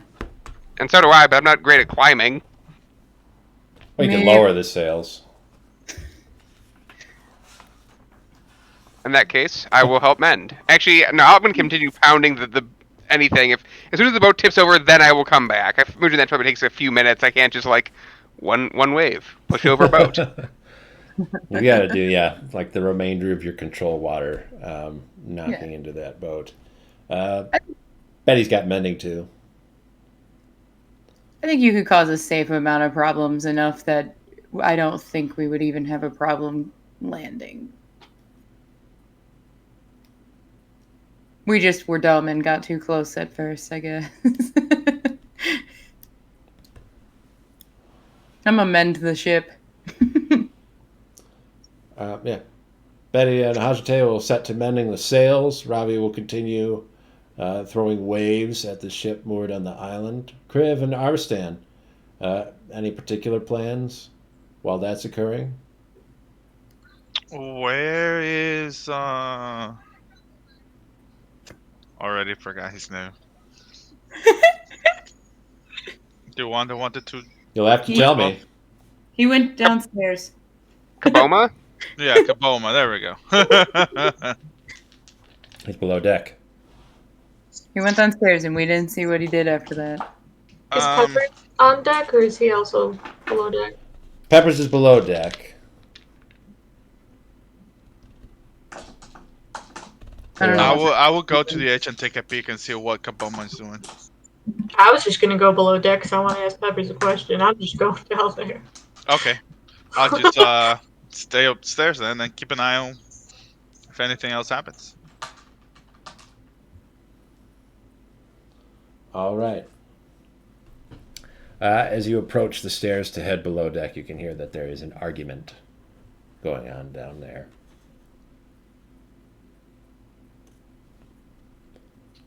Can I creep for a second and listen before I just like run headfirst into it? Yeah, I mean, first you'll hear just a couple snippets. It's not her fault, that's her job. Back and forth, kind of like that. And then you'll hear Kaboma's voice say, I've got to do something. 3 people died. Someone's got to answer for it.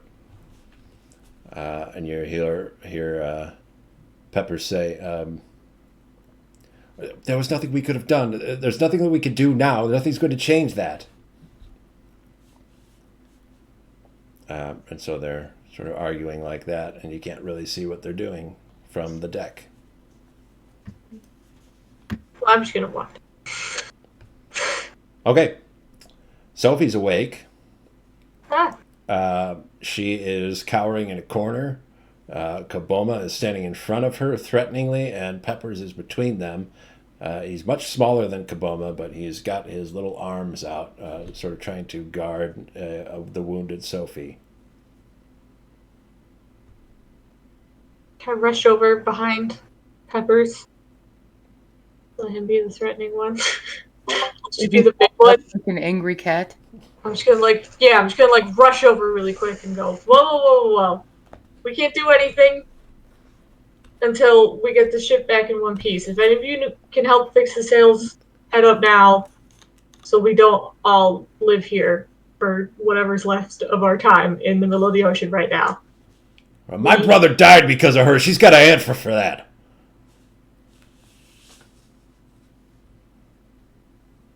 What? That does not need to be a thing that's addressed right now. We're not sitting here and waiting for you to scream this out. Sure. Just come here with another crew. Everyone against me. Nobody gives a shit. We're not telling you we can't do anything about it. We can't do anything about it right this second. When? When are you going to do anything? It's been days. We're trying to get to land.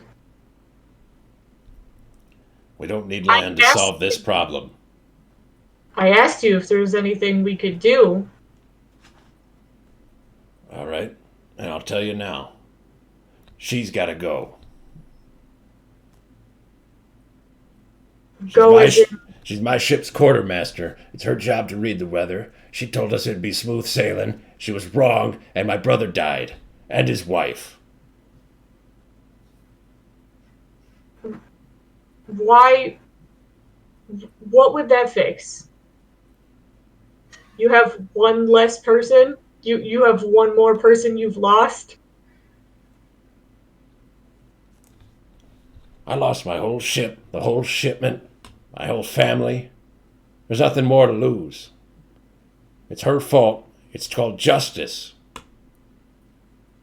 So you want to become a murderer, hit land, and now it's justice to make you gone too?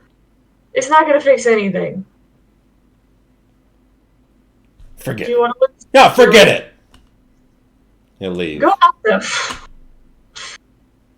Where's it gonna leave? There's nowhere to leave. He leaves below deck. He goes back up onto the deck in a huff. Peppers will talk to you, Crib, and say, I'm sorry about that. I don't know what came over him. I think there's a lot of emotions tied to everything that's been going on around here. But he'll probably find that he'll have a competition for who's most stubborn on this boat. And we're all stuck together for a little bit here, so something's going to settle. I'm confident in your abilities, Kriv. I thank you for your aid, but I would give you one piece of warning. Do you know what happens when you fight fire with fire? In my experience, like, exponentially more fire. You're correct.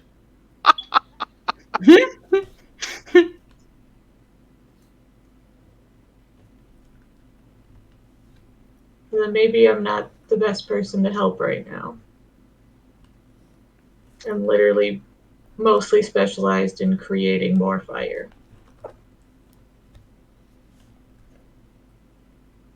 I'm worried what he might do.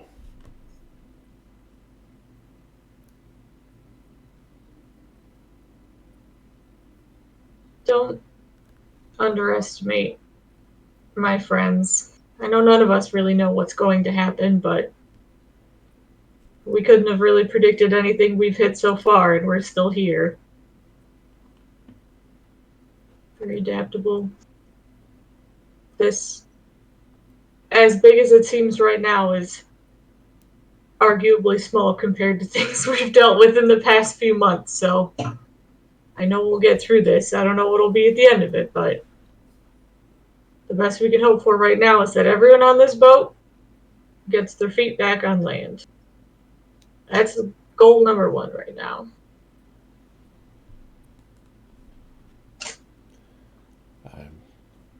I know it's probably not the right time, but I'd like to introduce you to our quartermaster, Sophie. Yeah, I'll spin around. I'm sorry. I'm Crib. That's not a great introduction. I apologize. Are you okay? I don't know. Are you the one that saved us? Well, we all tried to do what we could. That storm was rough. That's rough even if you're prepared, I think. I don't know what's happening, but I just want to go home. Well, I hope home is in Mochipa, because that's where we're headed right now. I just want to go home.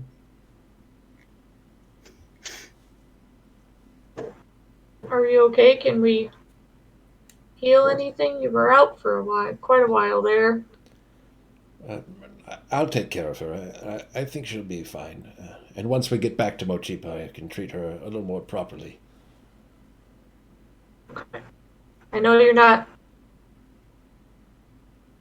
going to ask for magic healing, but that's not all we can offer. So if you need a hand, you just let us know. Oh, no, don't worry. I've been taking advantage of your provisions. Whatever I need, I've been helping myself to. I hope you don't mind. Nope, we're not going to run out before we get there, so I think that's fine.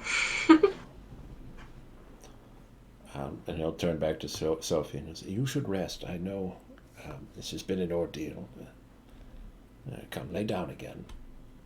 Start tending to her once more. Is she like owl-sized or like big owl? She's like a bigger owl.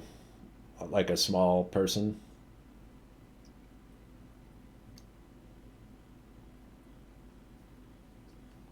After about an hour, you can get that sail patched up between Hajite and Betty. Ravi will have successfully knocked over that ship. Uh, it's up to you what you want to do. They will stop firing eventually. As Hajite said, they only have so many arrows. I forgot to ask Peppers the question I went downstairs for. Can I really Run quickly back down. before I forget again? What do you want to know? I was gonna ask him. Just be like, did you see that ship before everything went bananas? Was that like? Did that look like a ship from Mochipa? No, what ship? He hasn't been upstairs. I thought he was on deck with us earlier. I did too, but I was shouting at the wind. Maybe he has been. He'll have to rush back up just to look at it again anyway. Oh, if he can see it, then yeah, that's fine. All knocked over and everything. I can't even remember if we came by this island before. But no, I don't think I've seen a ship like that. Okay.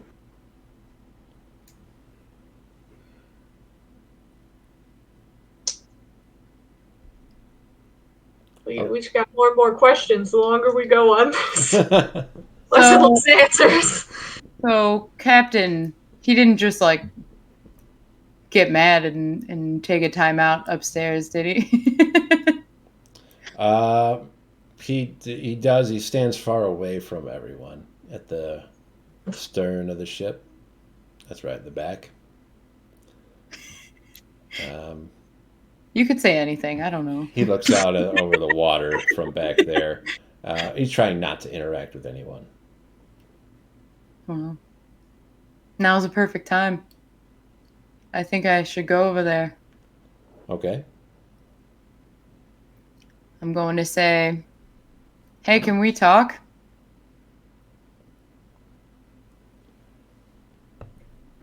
He'll say, speak.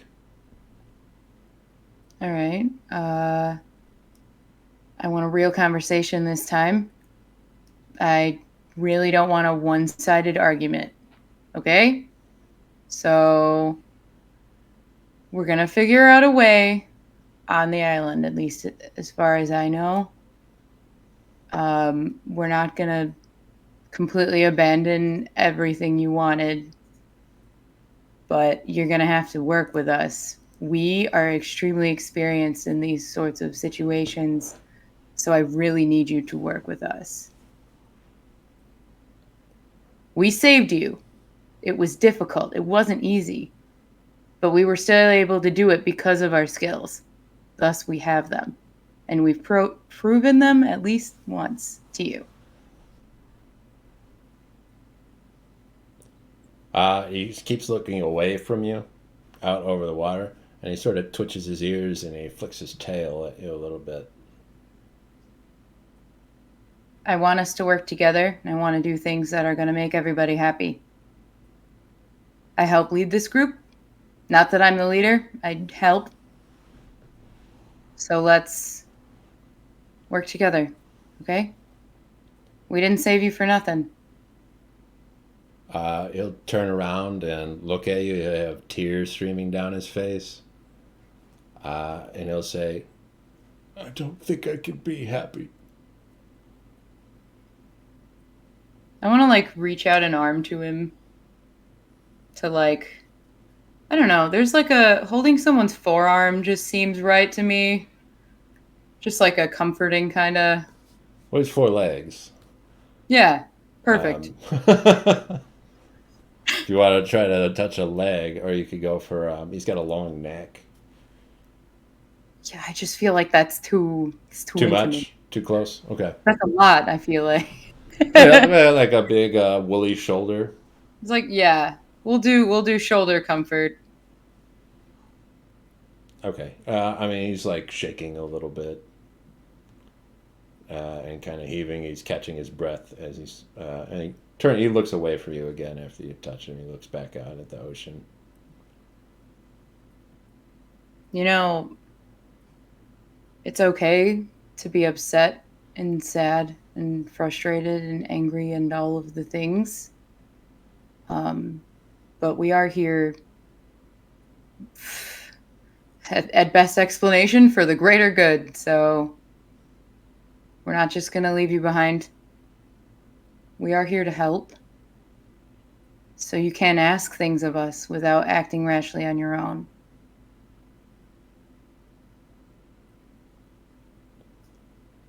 Yeah, he can't speak. Just so you know. And I'm not going to judge you for being upset. I lost my whole city. So I get it.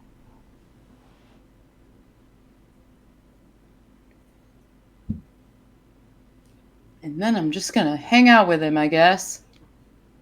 Because that's what I do. I can't control how he feels. Okay. So we've got the ship back in a state that it's fit for sailing once again. At the current position, the skeletons are all on the beach. In addition to bows, they have short swords. They don't draw them. Once they fired all of their arrows, they kind of go back to what they were doing before. Just sort of standing around. A lot of them keep standing in the positions that they were in, looking at the ocean, at where your ship was. But some of them look back. They slowly shift their heads back down to looking towards their feet.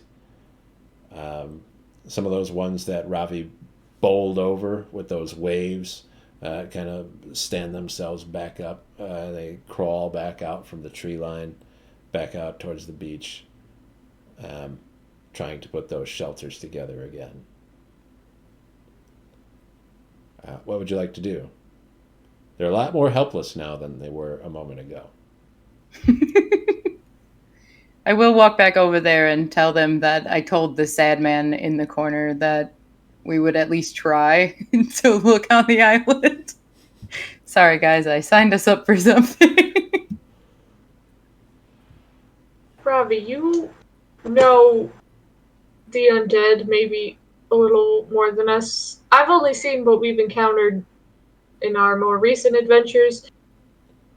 Is it at all normal for them to have this large of a group together? We've seen them just kind of vaguely wandering. Maybe in groups, but not as vaguely organized as this, trying to build.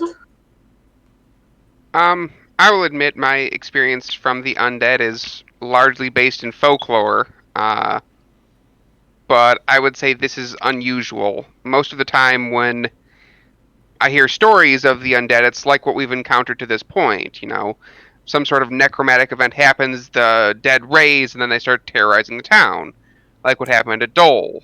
This is very different.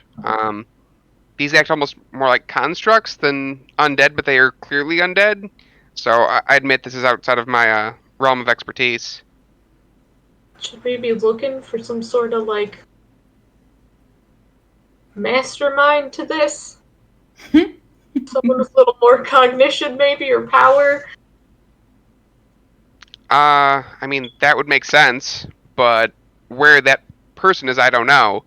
I thought that maybe when I tipped over the boat, if there was somebody on it, they would have scattered out of the ship, Yeah. But that has not appeared to happen. Moreover, if there was somebody actively controlling me, they'd push the ship back or do something that doesn't just stand there. Yeah. It's a weird thing to do, though. Bring 50 plus skeletons to an island with apparently not much going on there. The only thing I can kind of think of is maybe they did have someone controlling them. Something happens to that person, so they kind of fall back on their base programming. If they are attacked, they all attack. They find their leader down. They find the nearest shore, which is why they're on the small island. Obviously, this is all speculation, but it's what I got so far. How's your day? Can you talk to skeletons? I don't really speak with undead. Do they have to be like re-dead? I think so. Pretty sure they can't be undead. Do they have to be like smarter than these guys look before you kill them to talk to them to potentially learn anything? Or is If they were alive at any point, I would be asking their alive parts, not their dead parts. They can't learn anything new.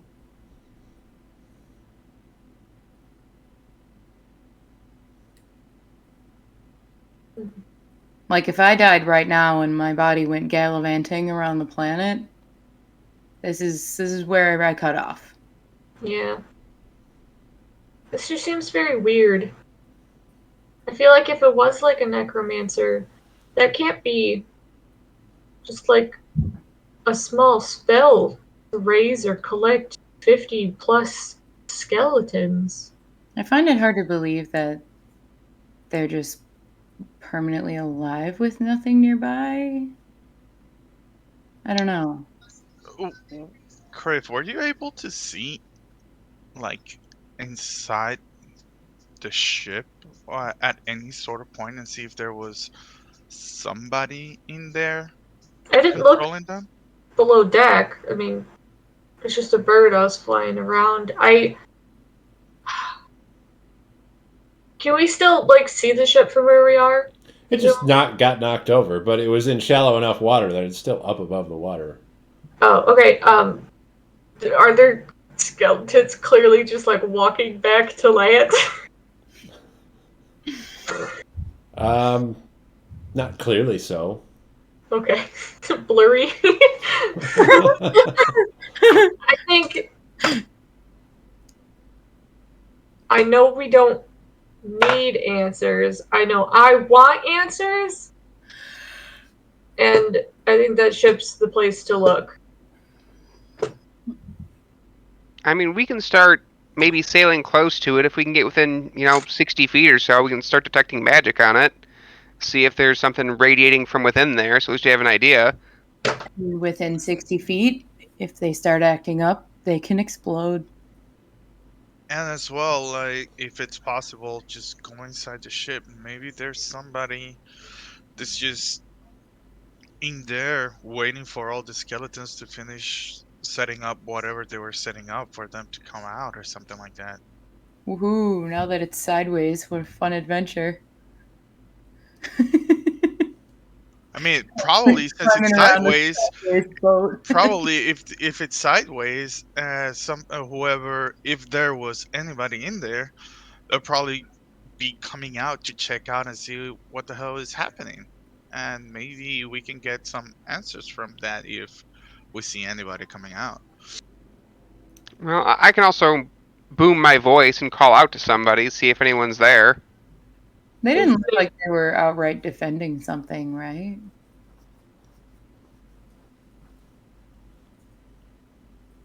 I don't think so. They weren't.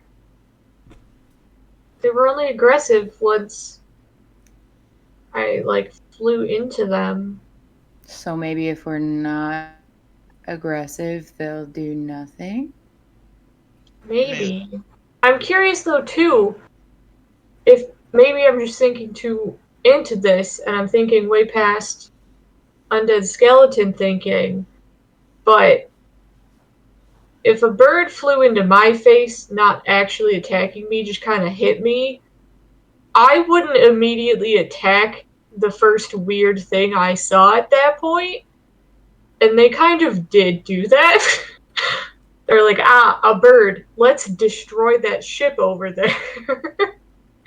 That's true. It's not as if we were firing arrows at them. Yeah, we were like 300 feet away still.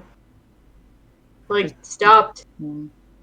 Yeah, so that means that if we get anywhere near it, we're gonna get attacked no matter what. Maybe the bird Because attack was the trigger.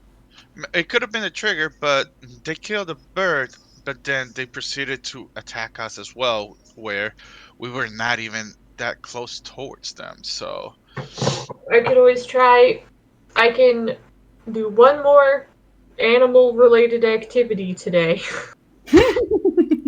And I don't know if that's a softer lead.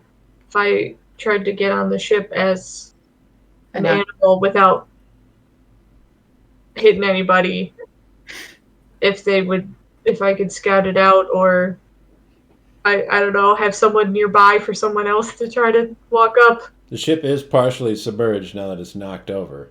Yeah, I could be an octopus. A swimming animal could get in there. You've also technically seen a sea lion now. It's a low enough challenge rating that you could turn into one of those also. Yeah.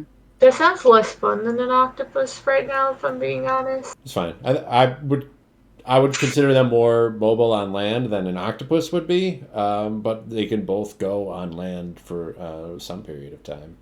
You could have one of us walk over there. I guess being a sea lion makes sense. I could vocalize. If you were a sea lion and you cast water walk, Cast. that'd be really silly looking. Arvistan's also very good at swimming. So. Yeah, I was about to say I can go in swimming and not even surface. They won't be able to see me, but Well, I don't know if we know they're still kicking around there underwater. Oh, you'd be able to see at least, right? I don't think they exactly need air to breathe. We can just go in. I'm just pitching if we're worried about people being more threatening on sight than an animal. I mean, I'm going to call out to Betty. How close do you think you can get the ship without either hitting the shore or the other ship? I'm not going to get any closer than I was before. if they have no arrows? I don't like getting that close to land. Oh, okay. yeah, it's So- hard to maneuver a boat whenever it's close to land to get out of there and move fast. Well, in that case, do you two, and I'll point to Arvisan and Kriv, want to swim over there, scout it out? Haha. Sorry. Silently shoot an arrow at the boat instead of a sea lion screaming. Because as fun as that would be. Well, I don't have to scream. I think pulling out a bow and arrow is probably more threatening than a sea lion just laughing. It just, I don't know. It sounds like it would need to be loud. We're pretty far. Well, listen. Listen. No. Thunderwave, completely outside of character, Thunderwave specifically mentions being able to be heard from 300 feet away. Yeah. But, like, most of my other spells don't say that, which to me implies they can't be heard that far. It's not super loud. Thunder Wave's about being loud. It does loud damage. They call it thunder damage, which might make you think like electricity, but that's not what it is. There's lightning damage for that. I'm just thinking it would be quite difficult to yell in that way from that distance. I know we have no basis for this, but do you think it would work if you used your message spell? Oh, yeah, sure. I mean, I don't know why I was wondering if it would work while I was an animal if Arvistan's gonna be right there. I mean, Probably be better. Vague animal noise in your head. I mean, We'll have to try that sometime. I don't know if it would be Kriv You thought have Kriv Rain. Yeah. I was gonna say, if I get like a walrus scream in my head, I will punch you. We'll just table that. If Arvistan's going with, we'll just you should talk to him. Okay. That's a later project. All right, but I want to speak to Goat Crib sometime. It's fine. It's important for science. I guess in our giant ass journey, we didn't think of that, but we've thought of other stupid things. We gotta try them. So this is Kriv and Arvistan, if I understand the plan correctly, are going to swim over to the capsized ship, investigate it, and then communicate through the sending spell with Hajite potentially, If Yeah. she starts it, because based on what they discover. Okay. Okay, I'm down. And it's just the two of you going. yes, I will clarify before I turn in to Sea Lion that let me poke in a little bit first. I promise I can be loud if it's immediately sideways, but Okay, okay. let's do it. Okay. Arstan and Kriv will jump into the water and make their way swimming over towards the capsized ship. Ravi, your sensor gives you a sentient magic item. The spirit that possesses it communicates with you through emotion. It is feeling wrathful, very violent towards these skeletons. Huh. A sort of intense rage towards the undead you could feel emanating from that little sensor. Just so you're aware. I'm. Hey. I was actually just. That's exactly what I was going to do. I was going to take out the sensor and go. I know the feeling. There's a lot of them, and not a lot of us. So we need to proceed with caution. Yeah, I mean, the rage builds when you do that. It's not. The spirit that's in your sensor is not one that's tied to logic or thought. It's just emotional. Yep. So the undead being in existence nearby, once it gets the impression that you're not doing anything about it, it's becoming very agitated. How could you? Speaking of, I actually do want to look through the sensor and see if there's anything floating around. You won't be able to see far enough while you're on the ship. You'd have to get a lot closer if you wanted to see anything. Like you'd have to go to that ship Yeah, that's kind of what I thought. to be able to see anything through the ethereal plane. Crib and Harvestan, investigation checks, please. That's still Kriv brain for that one, right? Yep. Well, then I'm going to use the dice. 19. 19. Oop. I dropped that. We're going to use 12. Okay. Everything, of course, is sideways. It's knocked over onto its side. This ship, as you get closer and look at it more, is not fit for the ocean. Parts of it are broken. They're either removed or rotted or shattered off. After getting tipped, most of the stuff that was inside has also been knocked over. You go between 3 or 4 floors of a hold beneath this ship. It looks like it was something of a war vessel. There are holes in the side, and you could find large cannons that are all piled up that seem to suggest that this ship was used to attack other ships. Kriv, you get a little focused on climbing around amidst there and trying to figure out if there's anyone still going around with this ship. You split with Arvistan for a moment. Arvistan goes to sort of the upper layer of the hold, closer to the beach than Kriv is. You'll find a large room there, all cut over sideways, Arvistan. There is a skeleton there that is pinned by a keg of ale. It's fallen over, slammed into the skeleton, and it's trapped against the wall. The skeleton has gemstones that are sort of scattered out in front of it. And it keeps picking up one of the gemstones in front of it, shifting over and dropping it. And then it hits and kind of rattles and rolls over a little bit, and then it picks it up again and shifts it back over and drops it. And it just keeps repeating that motion of picking up a gem and dropping it. You could see that there are about 9 or 10 of these gems around. They look pretty nice, but you're not much of a aficionado of gemstones, so you don't know exactly if they're really worth anything or not.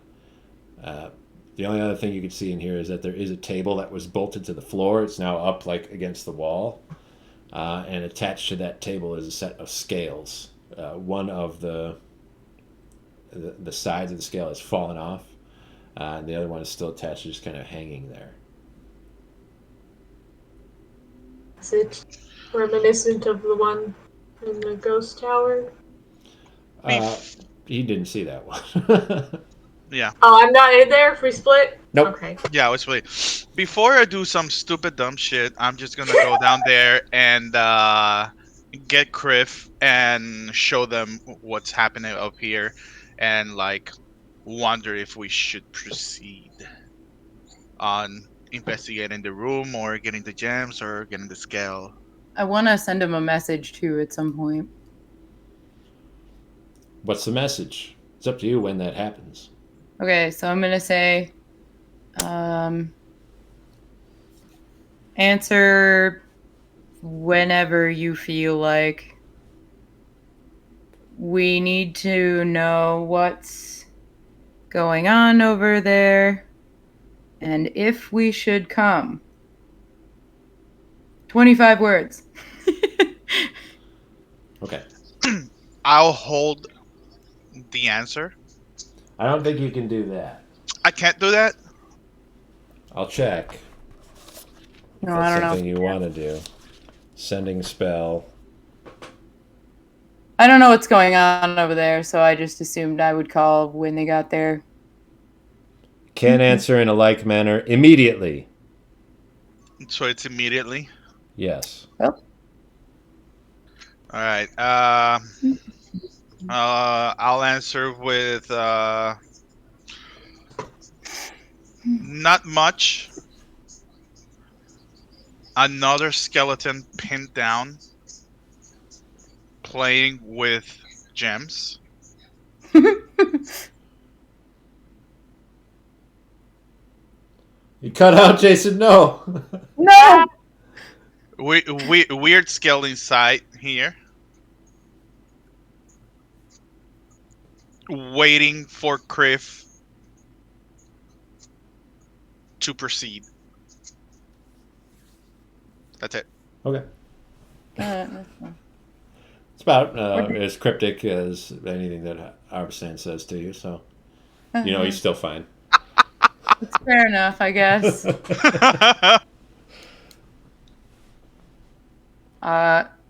Would repeat what he was saying to Robbie, of course. Sure. Kriv, you can see what Arbistan shows to you, that there is a skeleton pinned underneath an ale keg, picking up and dropping a gemstone over and over. I proceed to make one type of sound for yes, make that same sound twice for no. Should we grab the gem that skeleton is playing with?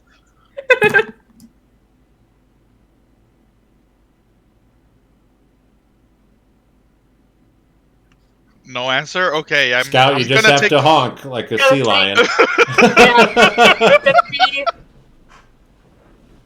The problem is I did forget which one just now that you said for yes and for no. One for yes, two one- for no. Yeah, okay, one for yes, two for no. okay. It's just gonna kind of look around and then just no. Okay, Just then we're going look with at the yes. Okay. Should we go back and talk with the guys at the ship, or stay and investigate more? So go back to the ship. No, bud. Yeah. Okay, go back to the ship. Investigate more this room. All right. I'm gonna go. I I want to look at the scales. I'm gonna proceed to move out of the water into like the room and check out and see what how the reaction of the skeleton is with me being in the room. Okay. I understand as you move, the skeleton doesn't respond. It continues to do what it was doing before, picking up that gemstone and dropping it. Continues to do that over and over, incessantly. Grim, if you want to look at the scales, you see that they're broken. Um, it looks like they're small. They're not used for measuring anything super large. If you're wondering if they're anything similar to the scales that you found in that tower a long time ago, the scales in the tower were much closer to. People-sized. They were people-sized, but their design was religious. Scales are the symbol of the Church of Freyr, so those were like Freyr scales, and you can see these are just more typical scales that are used for a practical purpose of weighing two things against one another.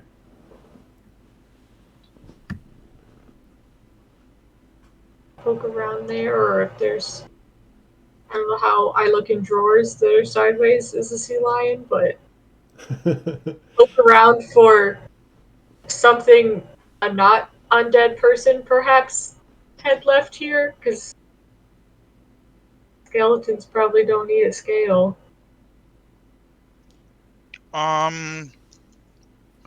Do I see anything past the skeleton, like on the other side of the skeletons? Anything of interest? You got a wall over there. The keg was up against the wall. And so when the whole ship got turned over, the skeleton shifted over and the keg fell over on top of it. So nothing else. That's it. He's like pinned Nothing down behind into that. a corner. Yeah. Okay.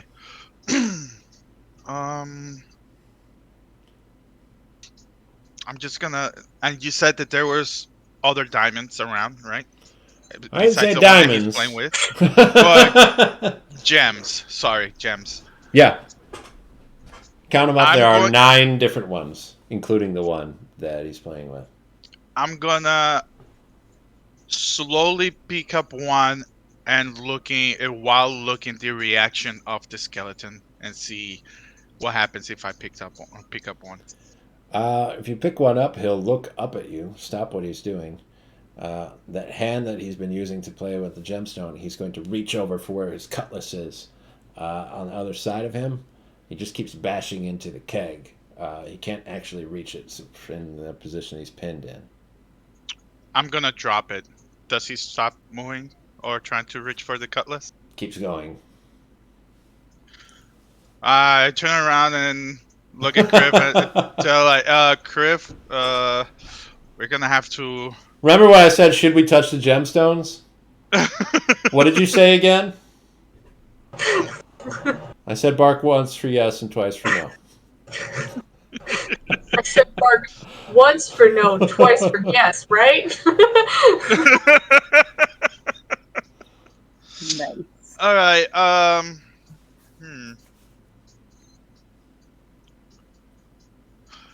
I'm going to attack this skeleton. I'm not.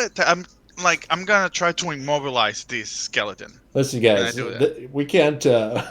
Semantics isn't going to work with these brain dead, undead morons Yeah. here. It's not an attack. It's not. If it's anything it could conceivably be construed as an attack, it's going to be an attack. Okay, I'm trying to immobilize him so he doesn't attack us in here. Yeah. All right. What do you mean by try to immobilize him? Because being pinned against the wall with a large keg of ale feels like immobilized to me. He hasn't really given any Okay. indication that he's mobile. Fair enough. Fair enough. I'm gonna take his sword away from him then. It's pinned under the keg with him. Can't. I mean, you don't even see it. I mean, I guess I see it. I can see it because I notice him trying to reach for it. It's though. obvious what he's doing. He's reaching for Yeah. his hip where his cutlass would be. But that's all underneath the keg. He's got like his head and an arm sticking out. And the rest of him is pinned underneath there. Shit. Okay.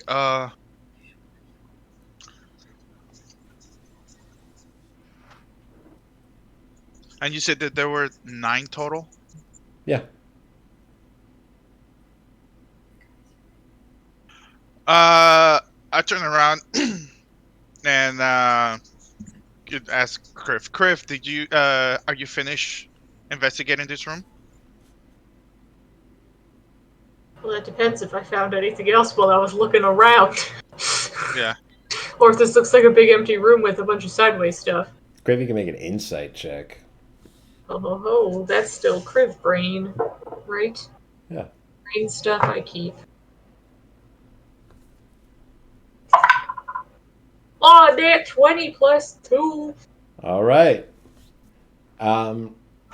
Based on all of the things that you found in the ship so far, the size of it, the cannons, and the way it seems like it's a hostile ship. This guy pinned here, the skeletons that you've seen on the beach, all fully armed. The gems collected here. You think they're pirates? Or at least were pirates. Anything that would have been pre-skeleton, just old or whatever, or just not there. I mean, I don't know how to phrase that. I don't know exactly what you just asked. Well, like, is it just kind of empty, or is there like maybe old stuff from maybe like if they were people who were pirates then became skeletons? Like, is there any remnant of like conscious beings being like working on this? I guess. I mean, other than the things that we've seen so far, you know, gemstones, cannons, everybody's got swords and bows. That's not usually this type of thing that you'd see sailors carrying around all the time unless they're wanting to fight something or take something. They're not wearing uniforms, so you don't think that they'd be soldiers of any nation or anything. Everything that like, you've seen is what indicates that they might be pirates to you. Is it older stuff or just like not? Oh, yeah. It's not particularly old, but also your Kriv. Yeah, I don't know. Who knows? Okay. Pirates. That's not a knock on Kriv. Nobody knows anything about the naval forces of anyone around. Well, I just meant like if like the furniture was like looked decrepit or just like moldy. No, not that old. Okay. All right. So, Criff, are we done investigating this? I go over and like nose at the gems and then look at Arvistan. That's what I was thinking as well. I proceed to pick all the gems and get the hell out of there. All the gems? Yes, all of them. One of them, the skeleton's going to try to grab you, so you got to be quick. You make either a strength athletics or dexterity acrobatics check. Ooh, that's nice. Strength or athletics? Strength, athletics, or dexterity acrobatics. Acrobatic, which one is... Okay, I'll go with acrobatics, and that'll be 17. Okay, you're quick enough to grab that gem before the skeleton can grab you. All right, and I yell at Criff, let's go, let's go, let's go! All right. And we proceed to leave. They'll come swimming back out towards the ship to see the rest of you. You guys can climb back up out of the water. You might need to help Kriv. I don't think that there's any system on board the ship. Well, you know what? This is Betty's ship. There probably is a way for sea lions to get back up onto the deck. So you won't need any help at all. Sea lion elevator. Yes.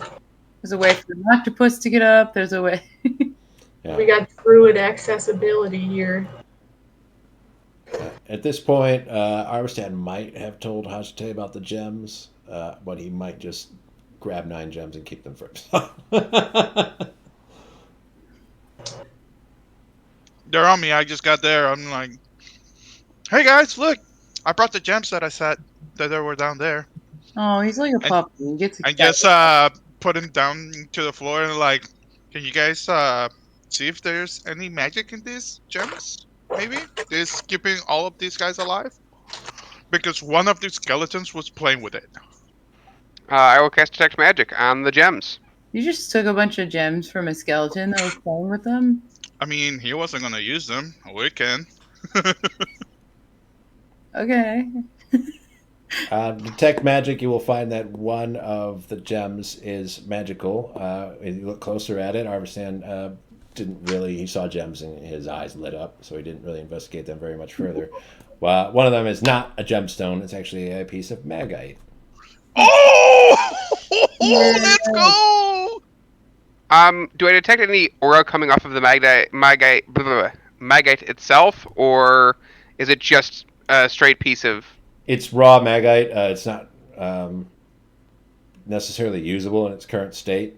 It needs to be refined by a master smith that can use that sort of thing. Other people are in your party already have pieces like this. Yep. What color is it? It's small and red. Arvistan, I think you should take that one. Okay. What is it though? This here is a piece of magite. It's used to cast magical spells with. Ooh. And make special weapons like your weird boomerang knife. That's Oh, true. sweet. I was gonna say like I don't use magic, so. But now that you say weapons, ooh, I have ideas. There are also 3 rubies, 5 emeralds, and 1 sapphire. Sick. It should be noted, Arson, we have to find a master smith to work this into something usable, which I am not, and I don't assume that Betty is either. Yep, not me. Surprise, I have secret skills. I'm kidding. Oh, okay. Well, I mean, makes sense. There aren't a lot of them. The ones that Corenians would be most familiar with are the lizard folk that live in the swamps near the mountains, are the best known at forging magite into useful magical items. Cool. Did somebody write down all the gems? Because I can't find the pen, so I can't write it down. Alright, I can carry them. What are they? 3 rubies, 5 emeralds, 1 sapphire. Okay, cool. Anything else you guys want with this island? You guys But didn't say anything like other than skeletons, right? I relate to them that the ship had like cannons and stuff like that, and that they were mostly pirates and everything. So whatever they're actually doing or anything like that in that island, it could be that they're burying or trying to dig out a treasure. Did you check anything on the island? No, because I mean, as soon as that skeleton saw me inside of that room, he did not do anything. He just kept playing with his gem that he was just tossing around. But as soon as I touched one of the gems, he just tried to attack me. But he was pinned down, so he couldn't do anything at all. Did you So, notice any of the skeletons outside of the ship get alerted by that? not that we know of. I will look outside towards the island, where the skeletons are on the beach.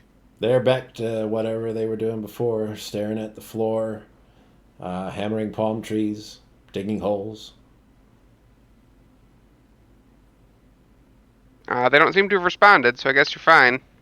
There was no sign of other anything?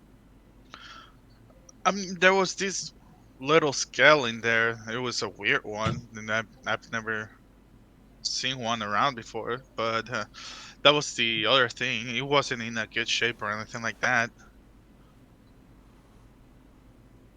Wait, a what? A scale, Oh, a scale. like a weight thingy. Hmm. I heard a little Scully. I was like, what? We're going back. Let's go. Please turn around and leave that small skull. Um, And I don't know if Criff found anything else because we were split for a while. So maybe you should talk to them and see what they saw that I didn't. okay. Hey, Crib, do you want me to try and speak in your head now? I just imagine Crib's just been like slapping around, like chilling for a second. All right, I'm gonna say, hey, Crib, say something. I know where you live. I assume I hear it normal, even though I'm a sea lion. Yeah, it's in your brain. You can respond back too if you want. Ooh, Crib brain. This is me saying something. Could you tell me where I live?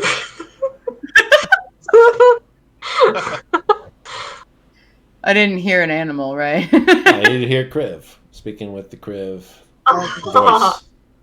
That is good to know. That is We've good learned. information that we found out without needing an emergency.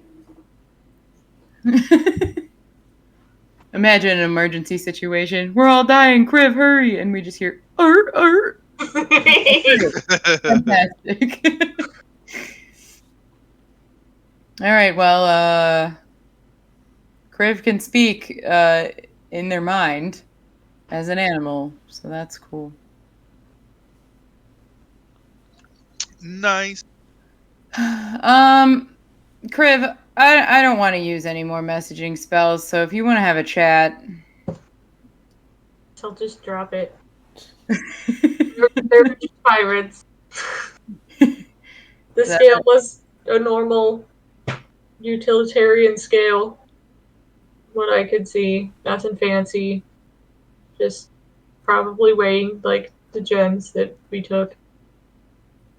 Gotcha. Do you guys think it would be worth maybe circling the island to see if there's any, I don't know, boat debris? I think it might be best to carry on. If we're going there, we're putting ourselves at kind of an unnecessary risk. I mean, they can't necessarily do a whole lot, but if we accidentally pick up one of their gemstones, then all of them get mad at us.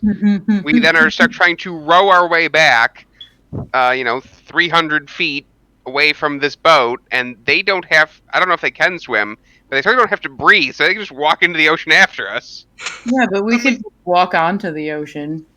Yeah, I mean, if they're gonna walk into the ocean, they're just gonna go to the bottom of the ocean. They're not gonna be near us at all. It's fine. They're gone.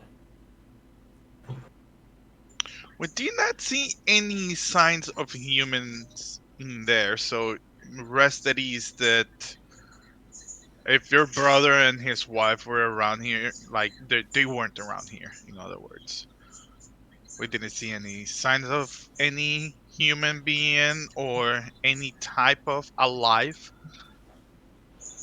person, He's animal. probably gonna leave while you're talking to him. And there he goes. Few words. He's a man of few words.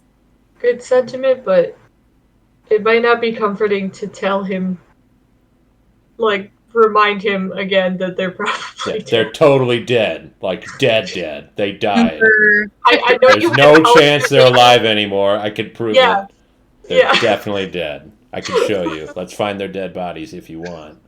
You know what? Let's go back out there. I know you had some hope. Let me just catch you right now. Just don't. You know what? I just wanted to show that we were making an effort. But yeah, I'm good. Let's leave. All right, let's head out. Okay. Betty will raise the sails, the newly mended sails. He'll sail on a little bit further. Kaboma takes the time to reconcile with Sophie. She's understanding of his mental state Peppers is able to smooth things over between them also. And Kaboma doesn't necessarily open up with everybody, but has made his way through his immediate grieving process at least. After about 4 more days, Arvistan will call out land ho as you approach the continent of Mochipa. You see a large bustling port town, and Betty will prepare to send you guys out on the rowboat to start the next leg of your journey. Woo woo! That's where we'll pick up next week. Does she not need any material? She doesn't go to land. Is she our ride back? Yeah, she's going to wait here, but she's not going to go. She's not going to leave the ship. All right. She needs something, she finds it in the ocean. I respect that. Okay. Yay! That's fair. Well done, everyone. I think we did a great job today. It was pretty cool. Let's see. Ravi's going to be at odds with Spirit and his sensor now, which might develop further in future. We did see a taper llama go through the 5 stages of grief in about 3 hours, and got some gemstones. It's always fun. Get a little bit of a treasure. Everybody good to play next week? Yeah. September 30th. Yes. Ooh. All right. Okay. Until then, thank you for playing. Everybody's watching, thank you for doing that. We'll see you next week. Bye-bye. Oh, yeah.